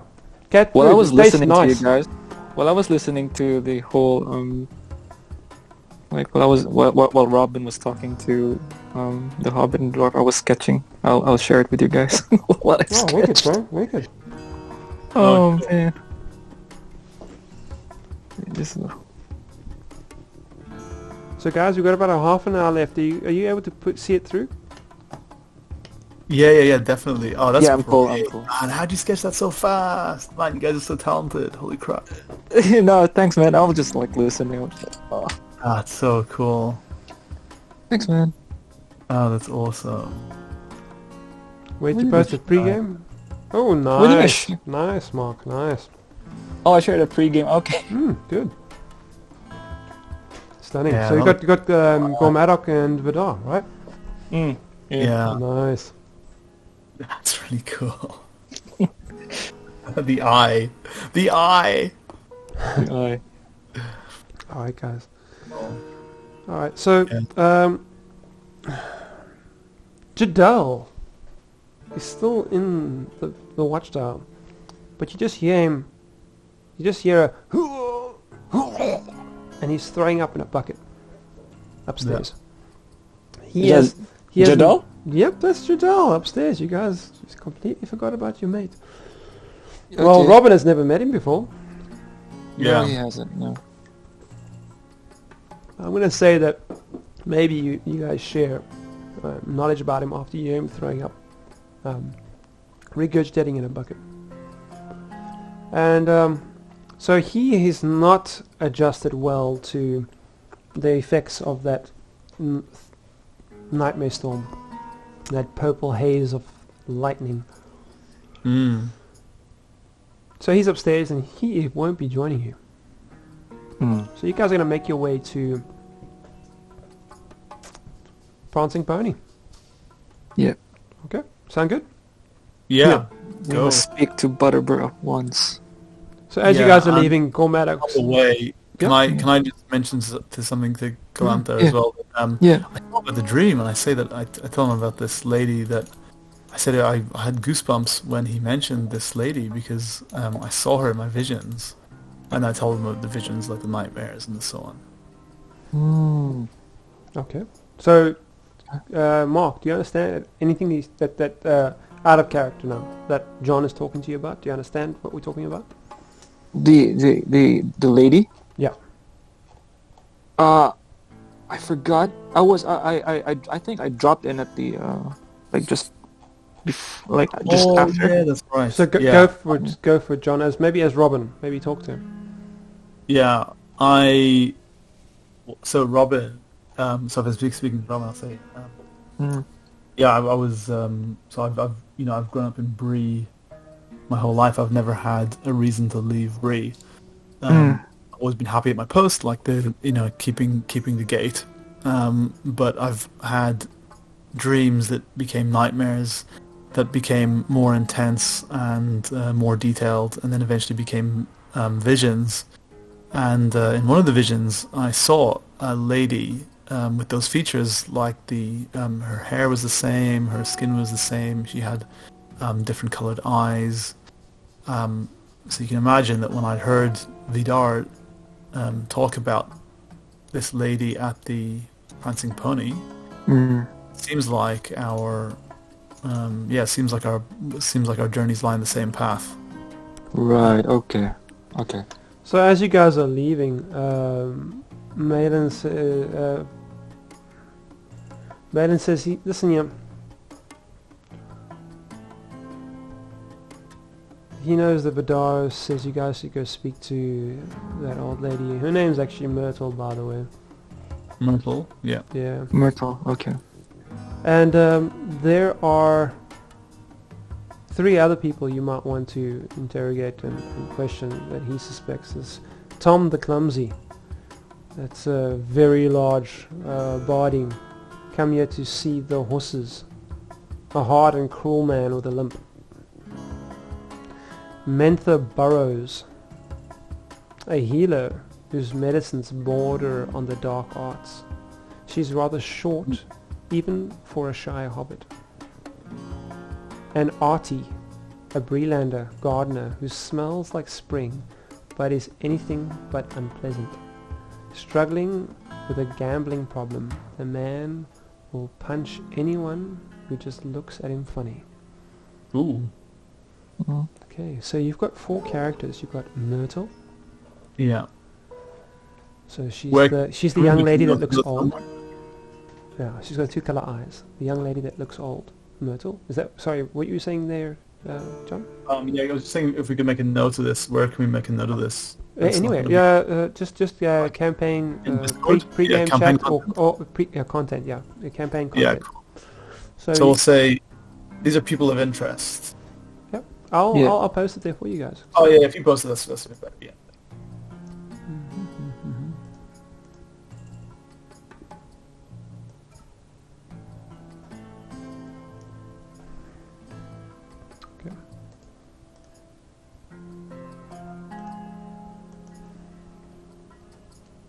Alright, I just want to put my music back on. Is that mine? Is that my music coming through? No, I'm just want to put my music back on, sorry. I had some music on and I forgot to plug my phone in and it just died. Joys. That's fine, I'll go to history and replay. I'm listening to that same soundtrack that you were listening to, that's Lord of the Rings Online. Oh, nice. It's good, right? Like the guitar. Yeah. The guitar is nice. Alright. Okay, so you guys make your way to Prancing Pony, is that good? Yep. I'm reading it now. The characters. Okay. Gotcha. Alright, so you got 4 suspects.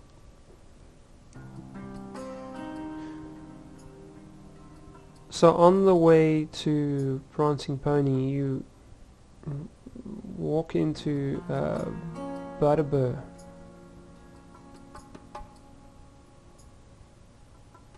Sorry, these suspects are... What were these suspects? The dagger. The dagger. Yeah. Alright. And do we know why they were suspected as... Well, yeah, why they were identified as. Tom the Clumsy is a cruel man and he's just come to Bree. And there's suspicion just around his presence. He's just this giant of a man and he's cruel. Yeah. So that has marked him and shortlisted him as a suspect. Myrtle, there's just some evil attacked her and something's going on with this young old lady. Mentha Burrows is a healer who's bordering on the dark arts, so maybe she stole the dagger for evil purposes. And Artie is just, everyone's just constantly, Artie's just not the fan favorite around Bree. Artie's just the name that comes up often. Artie's just a bit of bad news. He's the guy that will cause trouble. He's the guy you do not want over at your birthday celebrations because he will make it unpleasant. He's just a troublemaker. Okay. Okay. Well, on the way to the Prancing Pony, I would like to maybe walk past, maybe just to go past one of the gatehouses and see if any of the watchmen are on duty. Because I assume I would know these people, right? So I could maybe get some info about like some of the goings on, if they've maybe put word out that like a dagger has been sold, or is this like kind of a hush-hush type thing? That's up to you. You guys didn't ask, so really, we did. Your discernment. Well, I'll mention it then to Galantho. I'll say I can put a word out with the watchmen to keep an eye out if they see anything suspicious. Or if they have heard any rumors about someone who's got like a missing, if they've someone who's got a dagger, they can keep an eye out. They can ask around and report back to me. What do you think, or is it a hush-hush type thing?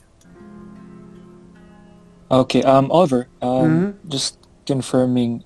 So is this with the assumption that both me and Robin know these characters? No, you guys don't know them at all. So we don't know them at all. Yeah. So they're all new to Bree, I assume. Okay. Let me think. How would I approach this one? Well, Malin has suggested you guys speak. Well, I think Malin told you the suspects, but Vidar suggested you speak to Myrtle first. Yeah. So I put my Galantho places his hand on Robin's shoulder and says, "We need to keep this to ourselves first. We don't want to alert other people with this mission." Okay, gotcha. So I suggest we speak to Butterbur at once, like immediately. Butterbur or Myrtle? Who are you guys going to go speak to, Butterbur or Myrtle? Butterbur. Okay. Galantho suggested Butterbur. Okay. Yeah. But we're gonna pass by Myrtle, right? Because Myrtle is also still in Prancing Pony. You'll have to see. Okay. All right. All right. So did Robin agree? Yeah. I'm cool with that. Yeah, I'm happy to follow your lead on this one. This is Okay. Yeah. Cool. All right. So you guys, I'm gonna just do I won't get into that right now. Just gonna streamline this for the sake of time. And 1 moment. Walking into you guys walk across this open field, and it's the birds singing, and it's such a stark contrast for both of you. Robin, your nightmares you've been experiencing. Galantho, the nightmare you lived. And literally, there's still a light trickle of this, summer rain. And everyone's just, hustling and bustling in Bree. You just chatter in the distance. Just open space, our sound travels. You can see that at a glance you probably wouldn't tell that the Breelanders are suffering from some kind of ailment. Everybody. But yeah, there's a hint of it. But they're all smiling and they kind of hardy folk, so to the layman eye you wouldn't tell the difference. And you kind of make through the hustle and you arrive to Bree in the Prancing Pony. Do you guys enter? What? Sorry? Do you enter the Prancing Pony? Because that's where Myrtle was seen last. That's where Vidar suggested Myrtle is, but that's actually where Butterbur is. But I say to Galantho as we're crossing the threshold, I say keep your wits about you. There's something's awry in this place. Something doesn't feel right. So do you want to do a roll? Yeah. Okay. Do you want to do awareness? Yeah. I'll So, roll awareness. How Awareness much you got is in awareness? Both of us? It's up to you, Mark. You can decide if you want to roll awareness. I think you should. Oh. No, yeah. You I You will. can. Cool. I've got 0 in awareness, so Okay. Backslash roll. Let me just see. slash roll. Yeah. Sorry. I have 3. Okay. So the target number is 14. So Robin failed, I have 3. and Mark look at that. succeeded. That. So Mark, that. just for Yeah. for game's sake, can you just add, if you haven't already, a star? Just check on your character sheet. Your character under what was awareness? So that's skill groups is perception. Can you add a 1 to that first 0 on your character sheet, please? So it's now... A 1. Okay, the second 0? The first 0. Oh, okay, so that reset? Because I had...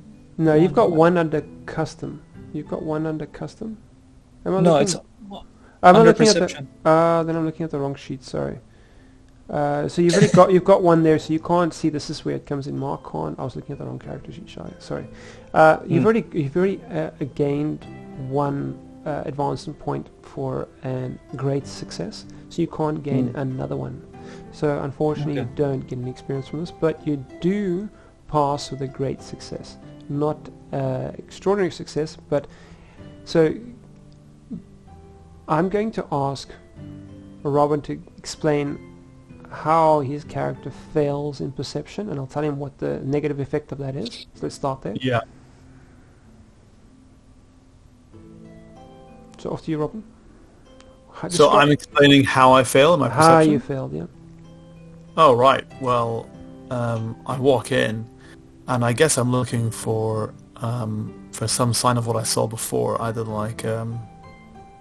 I wasn't really sure. This thing didn't look right about Percy or Butterbur, but I think my pipe is smoking a little bit too hard, and in my hazy days, I'm unable to see anything clearly in the tavern itself. Okay. So the negative effects of that is because you're not very perceptive. The negative effects is you're probably not going to notice something, and I'll elaborate later what that is. But yeah, I'll explain to you what that is later. Okay, Mark, explain to you how you successfully perceive the surroundings, and I'll tell you what the success looks like. Because what you were trying to achieve is awareness, right? You were trying to be aware. Yeah. Well, Yeah. did you guys you rolled awareness, right? So yeah. So how are you aware in this situation? I'll tell you what you've achieved, but describe it to me. Yep. So so this was just like a few seconds after Robin told me to like keep your wits about you, and then Robin almost gave away our position because of... Was it the smoke? Yeah. Yeah. Yeah. His eyes... If you ever smoked a cigarette, if you get some smoke in your eye, it can really burn. Yeah, so I quickly... I don't know how I did it. Like, with some, like, elvish swift move. I put out the smoke, grabbed hold of Robin and told him to, like, ease down on that pipe. All right, so I'm going to say that your awareness roll helped you to notice Myrtle. Okay. So Myrtle is there. Yeah.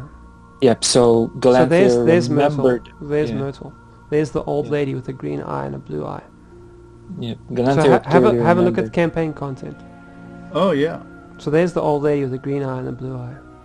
Oh, is that new art? That's Nice cool. one. Thank you. So I've drawn Myrtle. So that's your old lady with a green eye and a blue eye. Yeah. No, Myrtle's hot. So, playing on that word of old lady, Galantho knows that she's not an old lady. This individual that looked like she was in her early 20s, but struggling with severe aging and grey hair and wrinkles and arthritis, it seems to have lifted. And you're looking at this young individual. There's Myrtle. Could this be her daughter? Now Galantho's picking up on this, but Robin is completely clueless. He does not pick up on this at all. Because Galantho saw her. He just sees when Robin he just sees first it. got in. Yeah, Galantho's awareness picks up on her, and he kind of starts joining the dots. Like, hold on, is this Myrtle? Is this Myrtle's daughter? And Robin's completely clueless, and Robin actually walks straight up to Butterbur. So, who wants to take cue? Who wants to? Do you want to? What's happening? You guys can discuss who's going to take a turn here. I'll follow your lead, Mark. Yeah. So Galantho quickly recognized that like this lady at the front of the prancing pony. Galantho saw her when he first entered the prancing pony. But like she showed some like youthfulness to her, and that's clearly not what he remembered. So that became Myrtle, like that lady became one of Galantho's, I wouldn't call suspects, but like I wanna question her, like what's going on. Maybe that will lead me to something important. So, do you guys want to do? Who's making an action here? What do you want to do? I would like to approach Myrtle before Butterbur. Okay. All right. So the fact that you've succeeded in your awareness roll, and the fact that Robin's agreed to this, go for it. What do you approach Myrtle? So can you do an insight or a lore roll for me, Mark? Target number lore? 14. Insight or lore, you choose. Insight or lore. Let me see. Insight. Lore. I'll go with lore. Okay. So just backdash roll and how many skill 3 ranks you have. Yeah. Go for it. Target number 3. 14. Okay, so 19. you succeeded that. So you've got one additional advanced dice, assistance dice. So you can use that if you want to in this conversation. What would you like she's to do? not a. What race is she?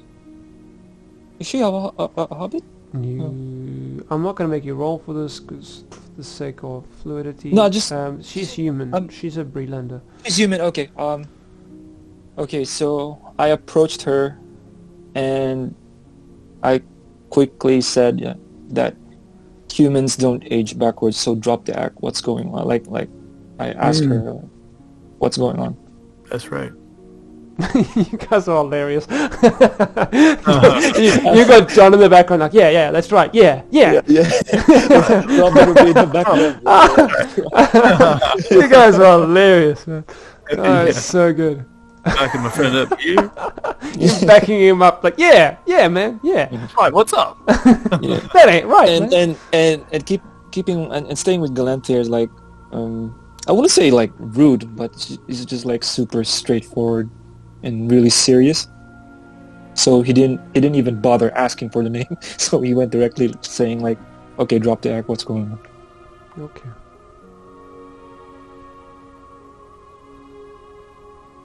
So I'll say that her beauty does startle you a bit, and it's going to make any rolls against her a bit tougher. So your target number is 16 now, not 14.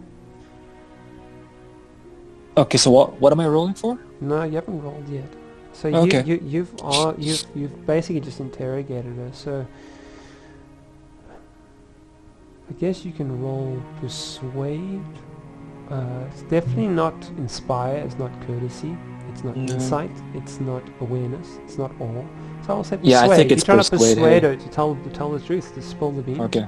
So roll your persuade for me. You're target number 16 because of her beauty. It's kind of you're struck. I like how even if it's Galantho, like it's none of Galantho's business to poke his nose around. But yeah, okay, let's try for rolling for persuade.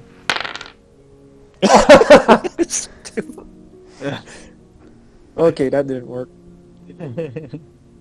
Okay. Are you So are you happy? You good there? Hmm? Oh, can I roll for another? Oliver, you need to guide me. Okay. You have hope you can spend, and you did gain that assistance dice. Okay. So you can roll. I'm gonna just Navi. I think it's is it forward slash or backslash Navi? Yeah. So if you want to just say backslash roll 1. Backslash roll 1 to get an additional dice to see what your d6 gives you. Okay, so you just, what did you say? Oh, no, sorry. Backslash bonus, sorry. Backslash bonus. Backslash you wish bonus. that was 14. Backslash bonus, you rolled another 1. So in total you have 3. And if you spend hope, you were doing persuade. So what's your wit score? Let's have a look at your wit score. Galantho. Your wits is 6. So even if you spent hope and you added your wits to this roll, so you would have 3 plus 6, you're 9, you're far from 16, so you fail to interrogate this lady. Yep. Oh, she's tough to crack, hey. Okay. Alright. I think she's more for Robin. So explain to me how you fail at that roll, and I'll tell you what the consequences are. How would this go about? Okay. So after asking her like to drop the act, ask her what's going on. She just like bowed her head and then turned the other way. You can't control her. Just tell me. I can't. Just okay. tell me how you fumbled, how her beauty struck you. Oh, okay, yeah. Because this is about her beauty. How would I describe this one? So Galantho just for some reason just mumbled like. Do you come here often? Yeah. How are you doing? Yeah. Instead of like interrogating her, like asking the correct questions, he just asked her, so what are you doing here? So, Myrtle,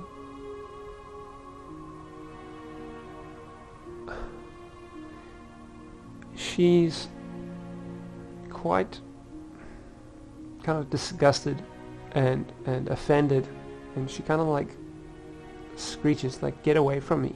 Don't touch me!" And she storms out of the prancing pony.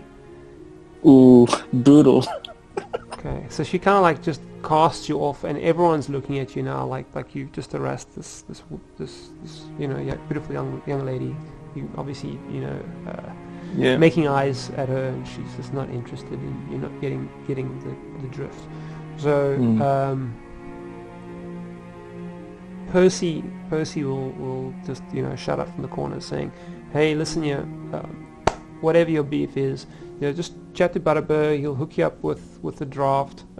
Just settle down, and make your peace. Just leave my patrons alone."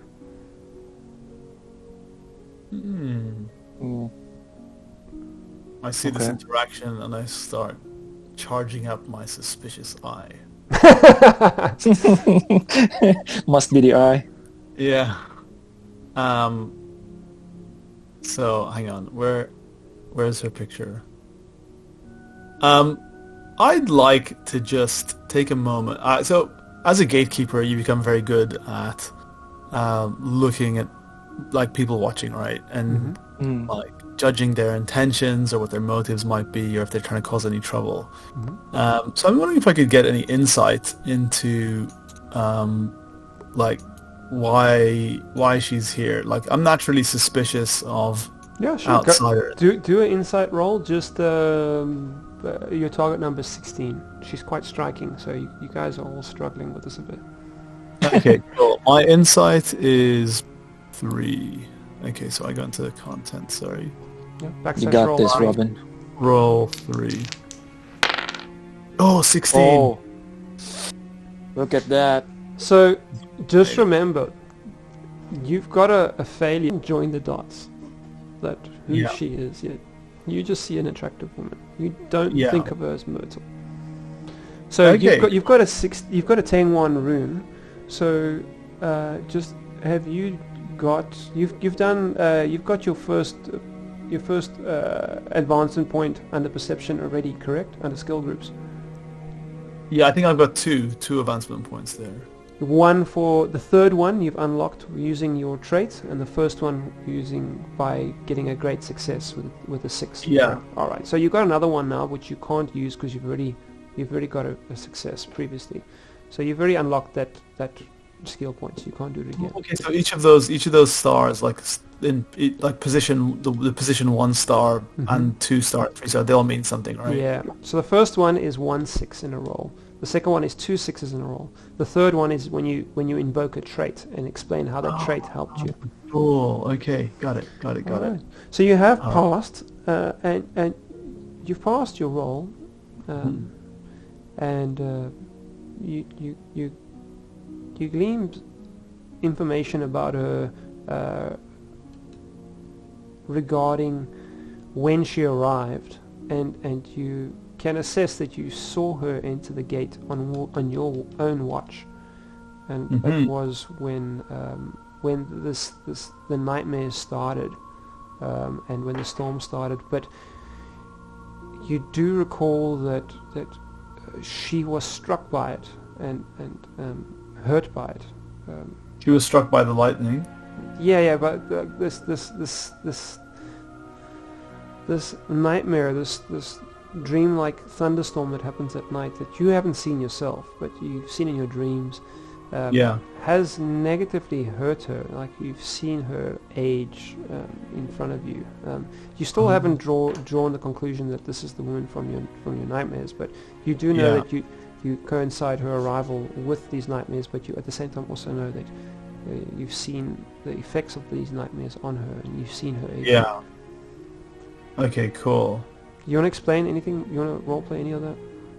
No, just check my character sheet to see if I'm married.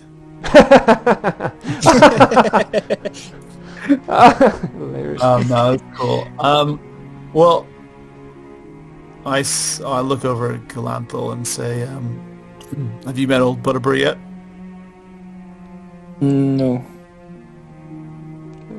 Okay, cool. Well, maybe I'll take my elf friend over and introduce him to Butterbur. Okay. Barleyman Butterbur. Okay. Butterbur. So Butterbur is got a bit of the shakes from someone that probably drinks a bit too much. He needs his next drink, and he's got a bit of the shakes, and he's got that, you see his bowel is bothering him, and he's a bit sweaty on his forehead, but he's just pushing through the day because he knows when his shift ends he can just get back to business. Yeah. And someone enters, and just give me a moment to make sure I deliver this correctly.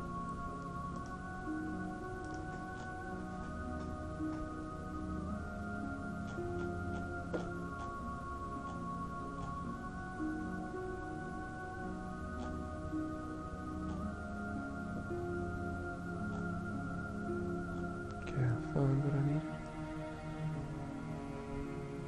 Okay.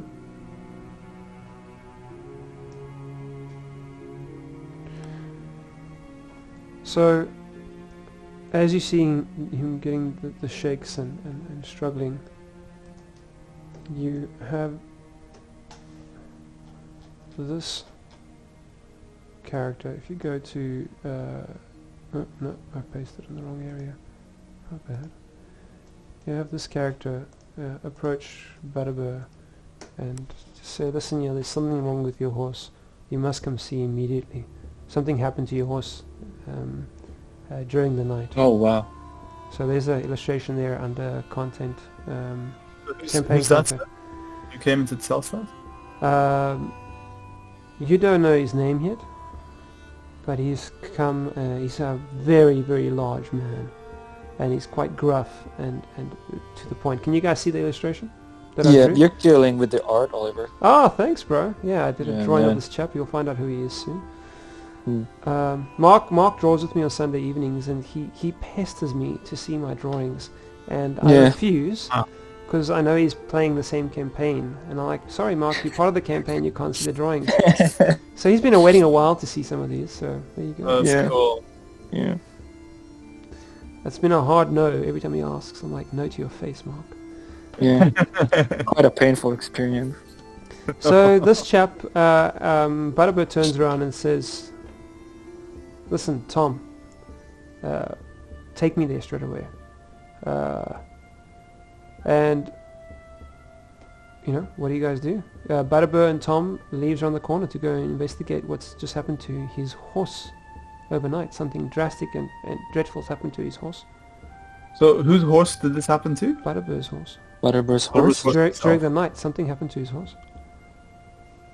Can I look? Or? Okay, so first, Galanthir's first, like, reflex reaction was about, he was just, like, about to grab, Butterbur's collar and just, talk to him about the, dagger, but seeing as this horse is just, like, outside, so, Galanthir is also curious to see what's going on. Okay. What do you say, Robin? Are you guys gonna follow and just as a crowd starts forming outside for the stables? Yeah, I think we should.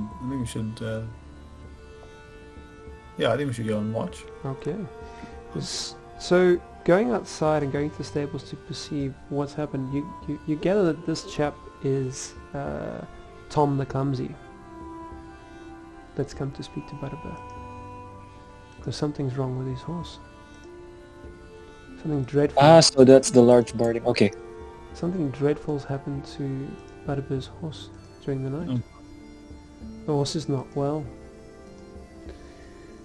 And you get to the stables and the horse is alive, but tossing and turning and clearly in pain. Galantho, anything from you, sir? So the horses are restless, do you mean? This one individual horse. But something happened to it during the night, but it's still alive, but it's in pain. Anything from you? This couldn't be the horse that I slit the throat, right? Anything? What do you say? What do you want to do? This brings back like a flashback of the horse that I slit outside. Like there's a horse that I slit its throat outside of Prancing Pony. You're swallowing your words there, Mark. You're struggling. Yeah. I'm stumbling with my words. Oh no. Yeah, because that's like one of because that's the episode wherein I completely just went bonkers. And yeah, so seeing that restless horse reminds me of that experience. Oh, okay, yeah. It's not the same horse though, right? We have yet to find out. I don't know. Okay. But Galanthir's hands were stiffened and then shaking. So Mark, at the same time. do an insight roll Target number 10. Inside. It's 0. Okay. Oh, 10 died. Nailed it. So Mark's looking at the horse, and he sees something familiar in the horse's eyes. Oh no. And he recognizes that it's the very same horse that the Wraith was riding. And because the Wraith was riding it, and Mark tried to acquire the horse, but he couldn't acquire the horse, and in frustration he murdered the horse. But here... How was the Wraith riding it? Just like that strange event that you told Malin about, that the fact that Butterbur doesn't seem to be the owner of the Prancing Pony, similar thing is happening here.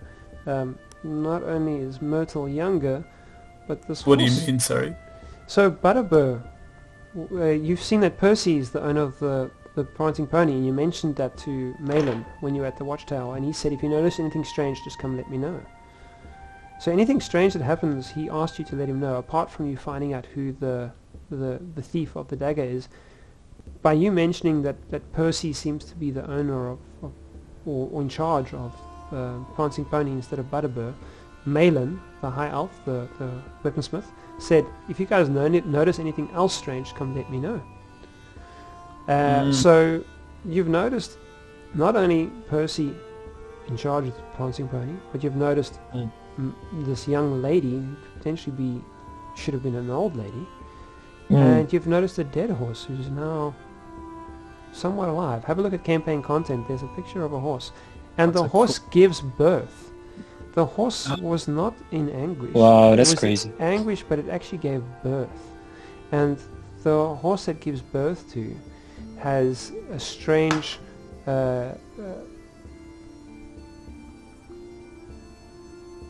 milky white eye, like yours, Galantho.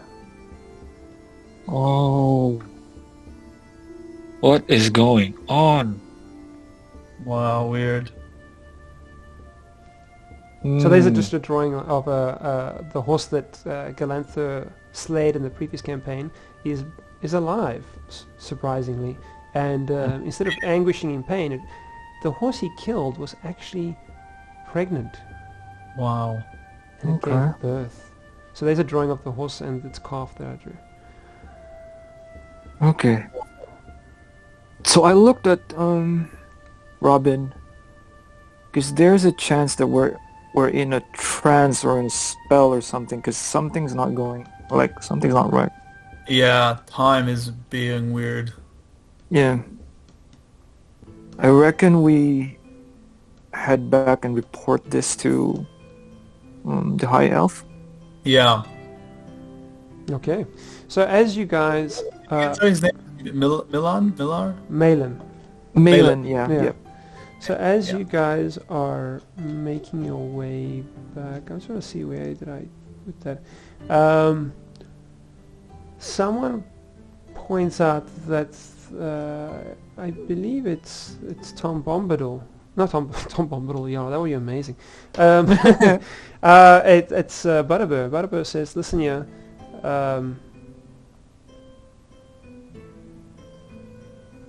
you wanted to ask me something. You had a question for me? And he's kind of one eye still on the horse, but he's looking at you like, weren't you wanted to ask me something? Oh, Butterbur? Yeah. Oh, I'm not sure if I want to engage this guy at the moment, because I need more answers. Because if I do, I might just like kill him if I find out he's like something.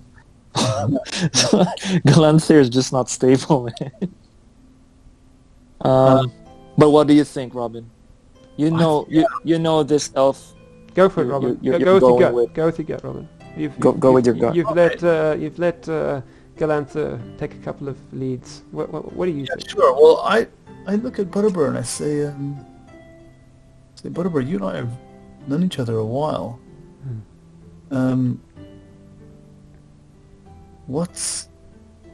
Is something going on? What's going on here? I have heard about storms. Now I'm seeing horses come back to life.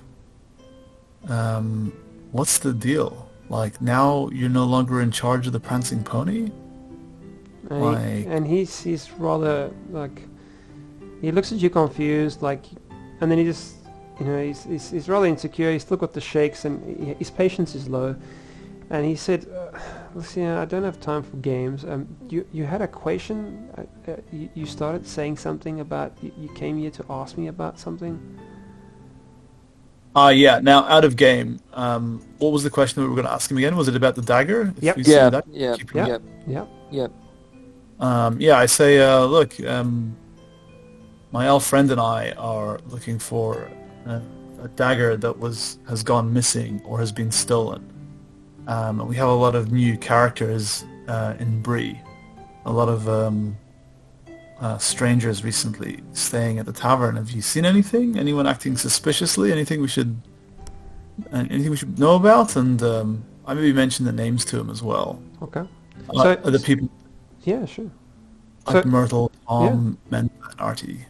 So he just waves his hand like, listen, he's got no qualms with anyone. He doesn't want to start trouble. He doesn't want to go accuse anyone.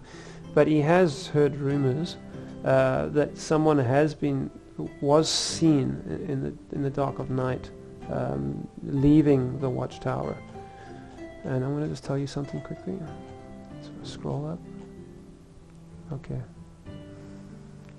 And the person, let me just make sure I do this right. The person didn't seem of large stature.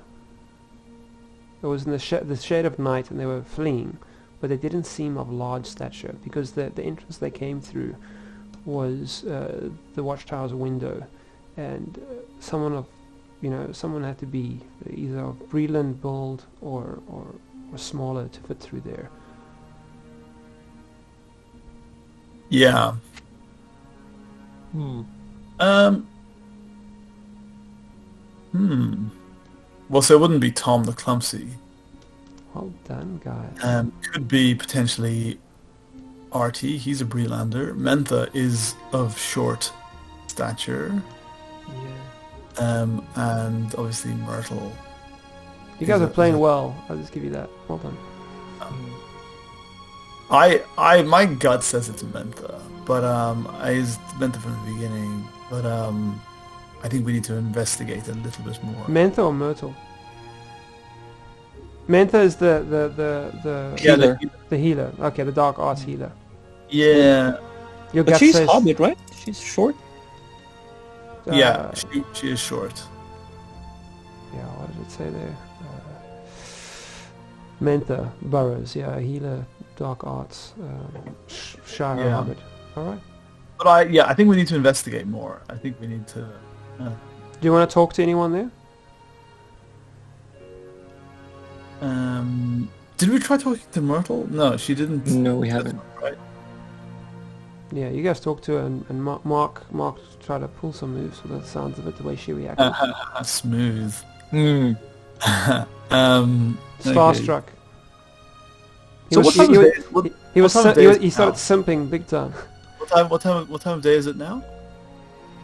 I'll tell you. It was morning, so it's probably afternoon by now. Okay. Give me one moment, and I think you've asked a very valid question.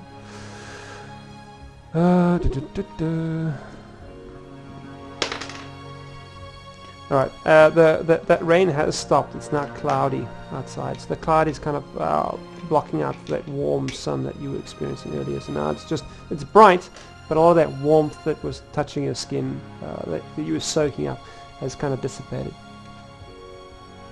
So it's kind of like... let me have a look at the time here. So I've got a time here for you. It's between 9 a.m. and 12 p.m. So probably between 10 and 12 p.m. 10 a.m. and 12 p.m. 10 a.m. 12 p.m. Yeah, so between 10 and noon. Okay. Late morning. Yeah. Do you want to talk to anyone else there, as you're trying to solve this mystery?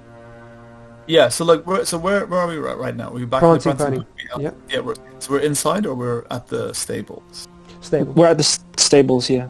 Mm-hmm. Yeah. I just want to have a look. There is a thing of Prancing Pony right in the top. I just want to see if there was a stable shown Well, who else is there in the Prancing Pony? there. You can do a roll for me. I just want to see if there's a stable. They show stables. Yep, number 6. So if you scroll up, it's the 4th image. You'll see there's a layout of the Prancing Pony, and number 6 is the stables. So the 4th image, right on the top of campaign content, is a layout of Prancing Pony. And number 6 is the stables. You can see that on the ground floor. Oh, I gotta scroll all the way up again. Hang on a sec. Right, there we go. Let me open original, open it in a browser. Open the other ones in a browser as well. Alright, so what are we looking at here? Number 6 is the stable. Ground floor. Okay, so that's the stables, number 6. That's where you guys are right now. Okay. What do you think, Galantho? If we should go back into the common room and see who else is there? Galantho is currently eyeing Butterbur. He's been staring at Butterbur for a long time. Yeah, the old evil eye trick, Yeah. The single eye that Galantho got. I like your style. Yeah. Like just expose yourself one bit, and I'm gonna kill this dude. Like Galantho's gonna kill this dude straight away. He's pretty aggro. Like the character, the character Galantho is pretty. So can you explain why you're suspecting Butterbur? Can you explain why you're suspecting Butterbur, or you just don't like the smell of booze on him? No, he's just like acting weird. He's just like and the fact that Robin shared that he's not his usual self, and especially the fact that we met the lady earlier, like that. So Galantho is just like adding pieces together, and like they're just like something wrong going on. Okay. Right. So do you want to go back to Butterbur and talk to him? So he's pretty much in alert mode. So I would talk to Butterbur. If Robin wants to talk to Myrtle, then I think he can, because he's just nearby. Yeah, did I try anything with Myrtle? No. No, she left. Not yet. She's left. She's left. Yeah. She said, "Don't touch me," and she walked out. Oh, okay. Mark's moves didn't pay off. Damn. Dude, you should have put some more experience points in those Playboy common skills. Yeah. Bit of swag. Yeah. There should be like a swag column. Yeah. Smooth, or charisma. You can use hope, right? You can use hope to roll again. I'm trying to see. Hope. What basically hope lets you do is add either your body, heart, or wit score to your roll.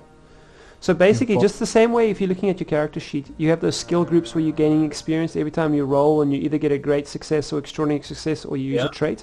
You see those line up with those common skills. They form rows, and they line up with those skill groups. Do you understand what I'm saying? Yeah. So inspire, and persuade line up with personality. Now the same way those line up with the skill groups, if you look up vertically, or athletics, awareness, explore, song, and craft fall under body. And the other skills fall under heart, and the other skills fall under wits. Do you see that? Yes, I do. Okay, so when you do a roll and you don't pass the roll, you can spend a point of hope. And what that means is you get to use your body score as an additional amount just to add to your roll. You add your roll's total. So if your body score is 3, if you spend hope... I've got 2 scores. I've got 2 numbers. I've got like a 4 I'll and then explain what that means. So if you have a favored skill, so you have some skills that are underlined or are mentioned as favored when you drew up your character. Some of your character skills are favored. That means you get to use your favored body skill when you spend hope. But all those points are used for when you spend hope. They just add that amount to your roll to see if you pass the target number or not. So if it's a favored skill you roll, you get to use the favored body, or you get to use the favored heart or favored wits. If it's a normal common skill, it's not favored, and you spend hope, you just add the normal body, heart, or wits. Okay, so kind of like a proficiency bonus in D&D or something. Okay, cool. So are you guys just chatting to? You want to speak to someone else? You want to interrogate? Well, I'd like to go into the prancing pony, find a dark corner, light up my pipe, pull my hood over my head, and do a bit of an Aragorn in the background for just a minute or two, so I can suss out who's there. Just take a really good look, kind of surreptitiously at all the characters in the tavern. So, guys, I'm gonna call the game at that. Oh, cool. Okay, that was fun, guys. That was a good game. Oh, brilliant, man! You guys played well. This is like building up to something. Oh, well played. Seriously, you guys are legends, man. Yeah. I'm glad to see the hints and clues that come your way. You guys are putting to good use. You're proactive. It's nice. Nice to see. Yeah. That is really cool. Yeah. John, thanks for hopping in, Robin. Joining. Yeah. Thanks for inviting me. This is great. Really. John. Sorry, I'm calling you rubbish. I just find I don't mind at all. It's all good. Online persona. No, that was great. Yeah, thoroughly enjoyable. It was really cool. This is the first time I've role played a non D&D campaign in Middle Earth, which is cool. Cool. And you guys have been legend as well. You've pushed through, because normally we do 7 to 9. You guys done 7 to 10:30. So you did an hour and a half extra. So I came in late, so that's my bad. I came in late. No, I had a really bad migraine. Oh, good man. I heard you had a pretty bad headache. No, it's all good. Appreciate you making the effort to come along. Yeah. So Mark, you've got a pretty enticing bow that you could possibly earn. Yeah, I can't wait. And that's intense. And Robin's got quests at the bottom of the well. So yeah. Robin's in the thick of it now. Yeah. He's aiding you on your quest, so we'll see how things go. Yeah, it's gonna be fun. Yeah, it seems like all the. And we got some art galore too from Oliver. There's tons of art, man. I went bananas. Some great stuff. Yeah, you went crazy, man. Yeah. That's like weeks of not seeing his art, and then boom, dumps it in one night. Yeah, pretty cool. Okay, cool. All right, seriously, man, you guys are legends. Thanks for your time, and hopefully we'll do it again. Yeah, thanks everyone. Till next time. All right. When you put the date up, for the next one. First Saturday of every month. Oh, amazing. Okay, cool. All right. Okay, awesome. All right. Cheers, guys. I'll see you then. All right. Have a good one. All right. Catch you guys. Take it easy. Bye. Ciao.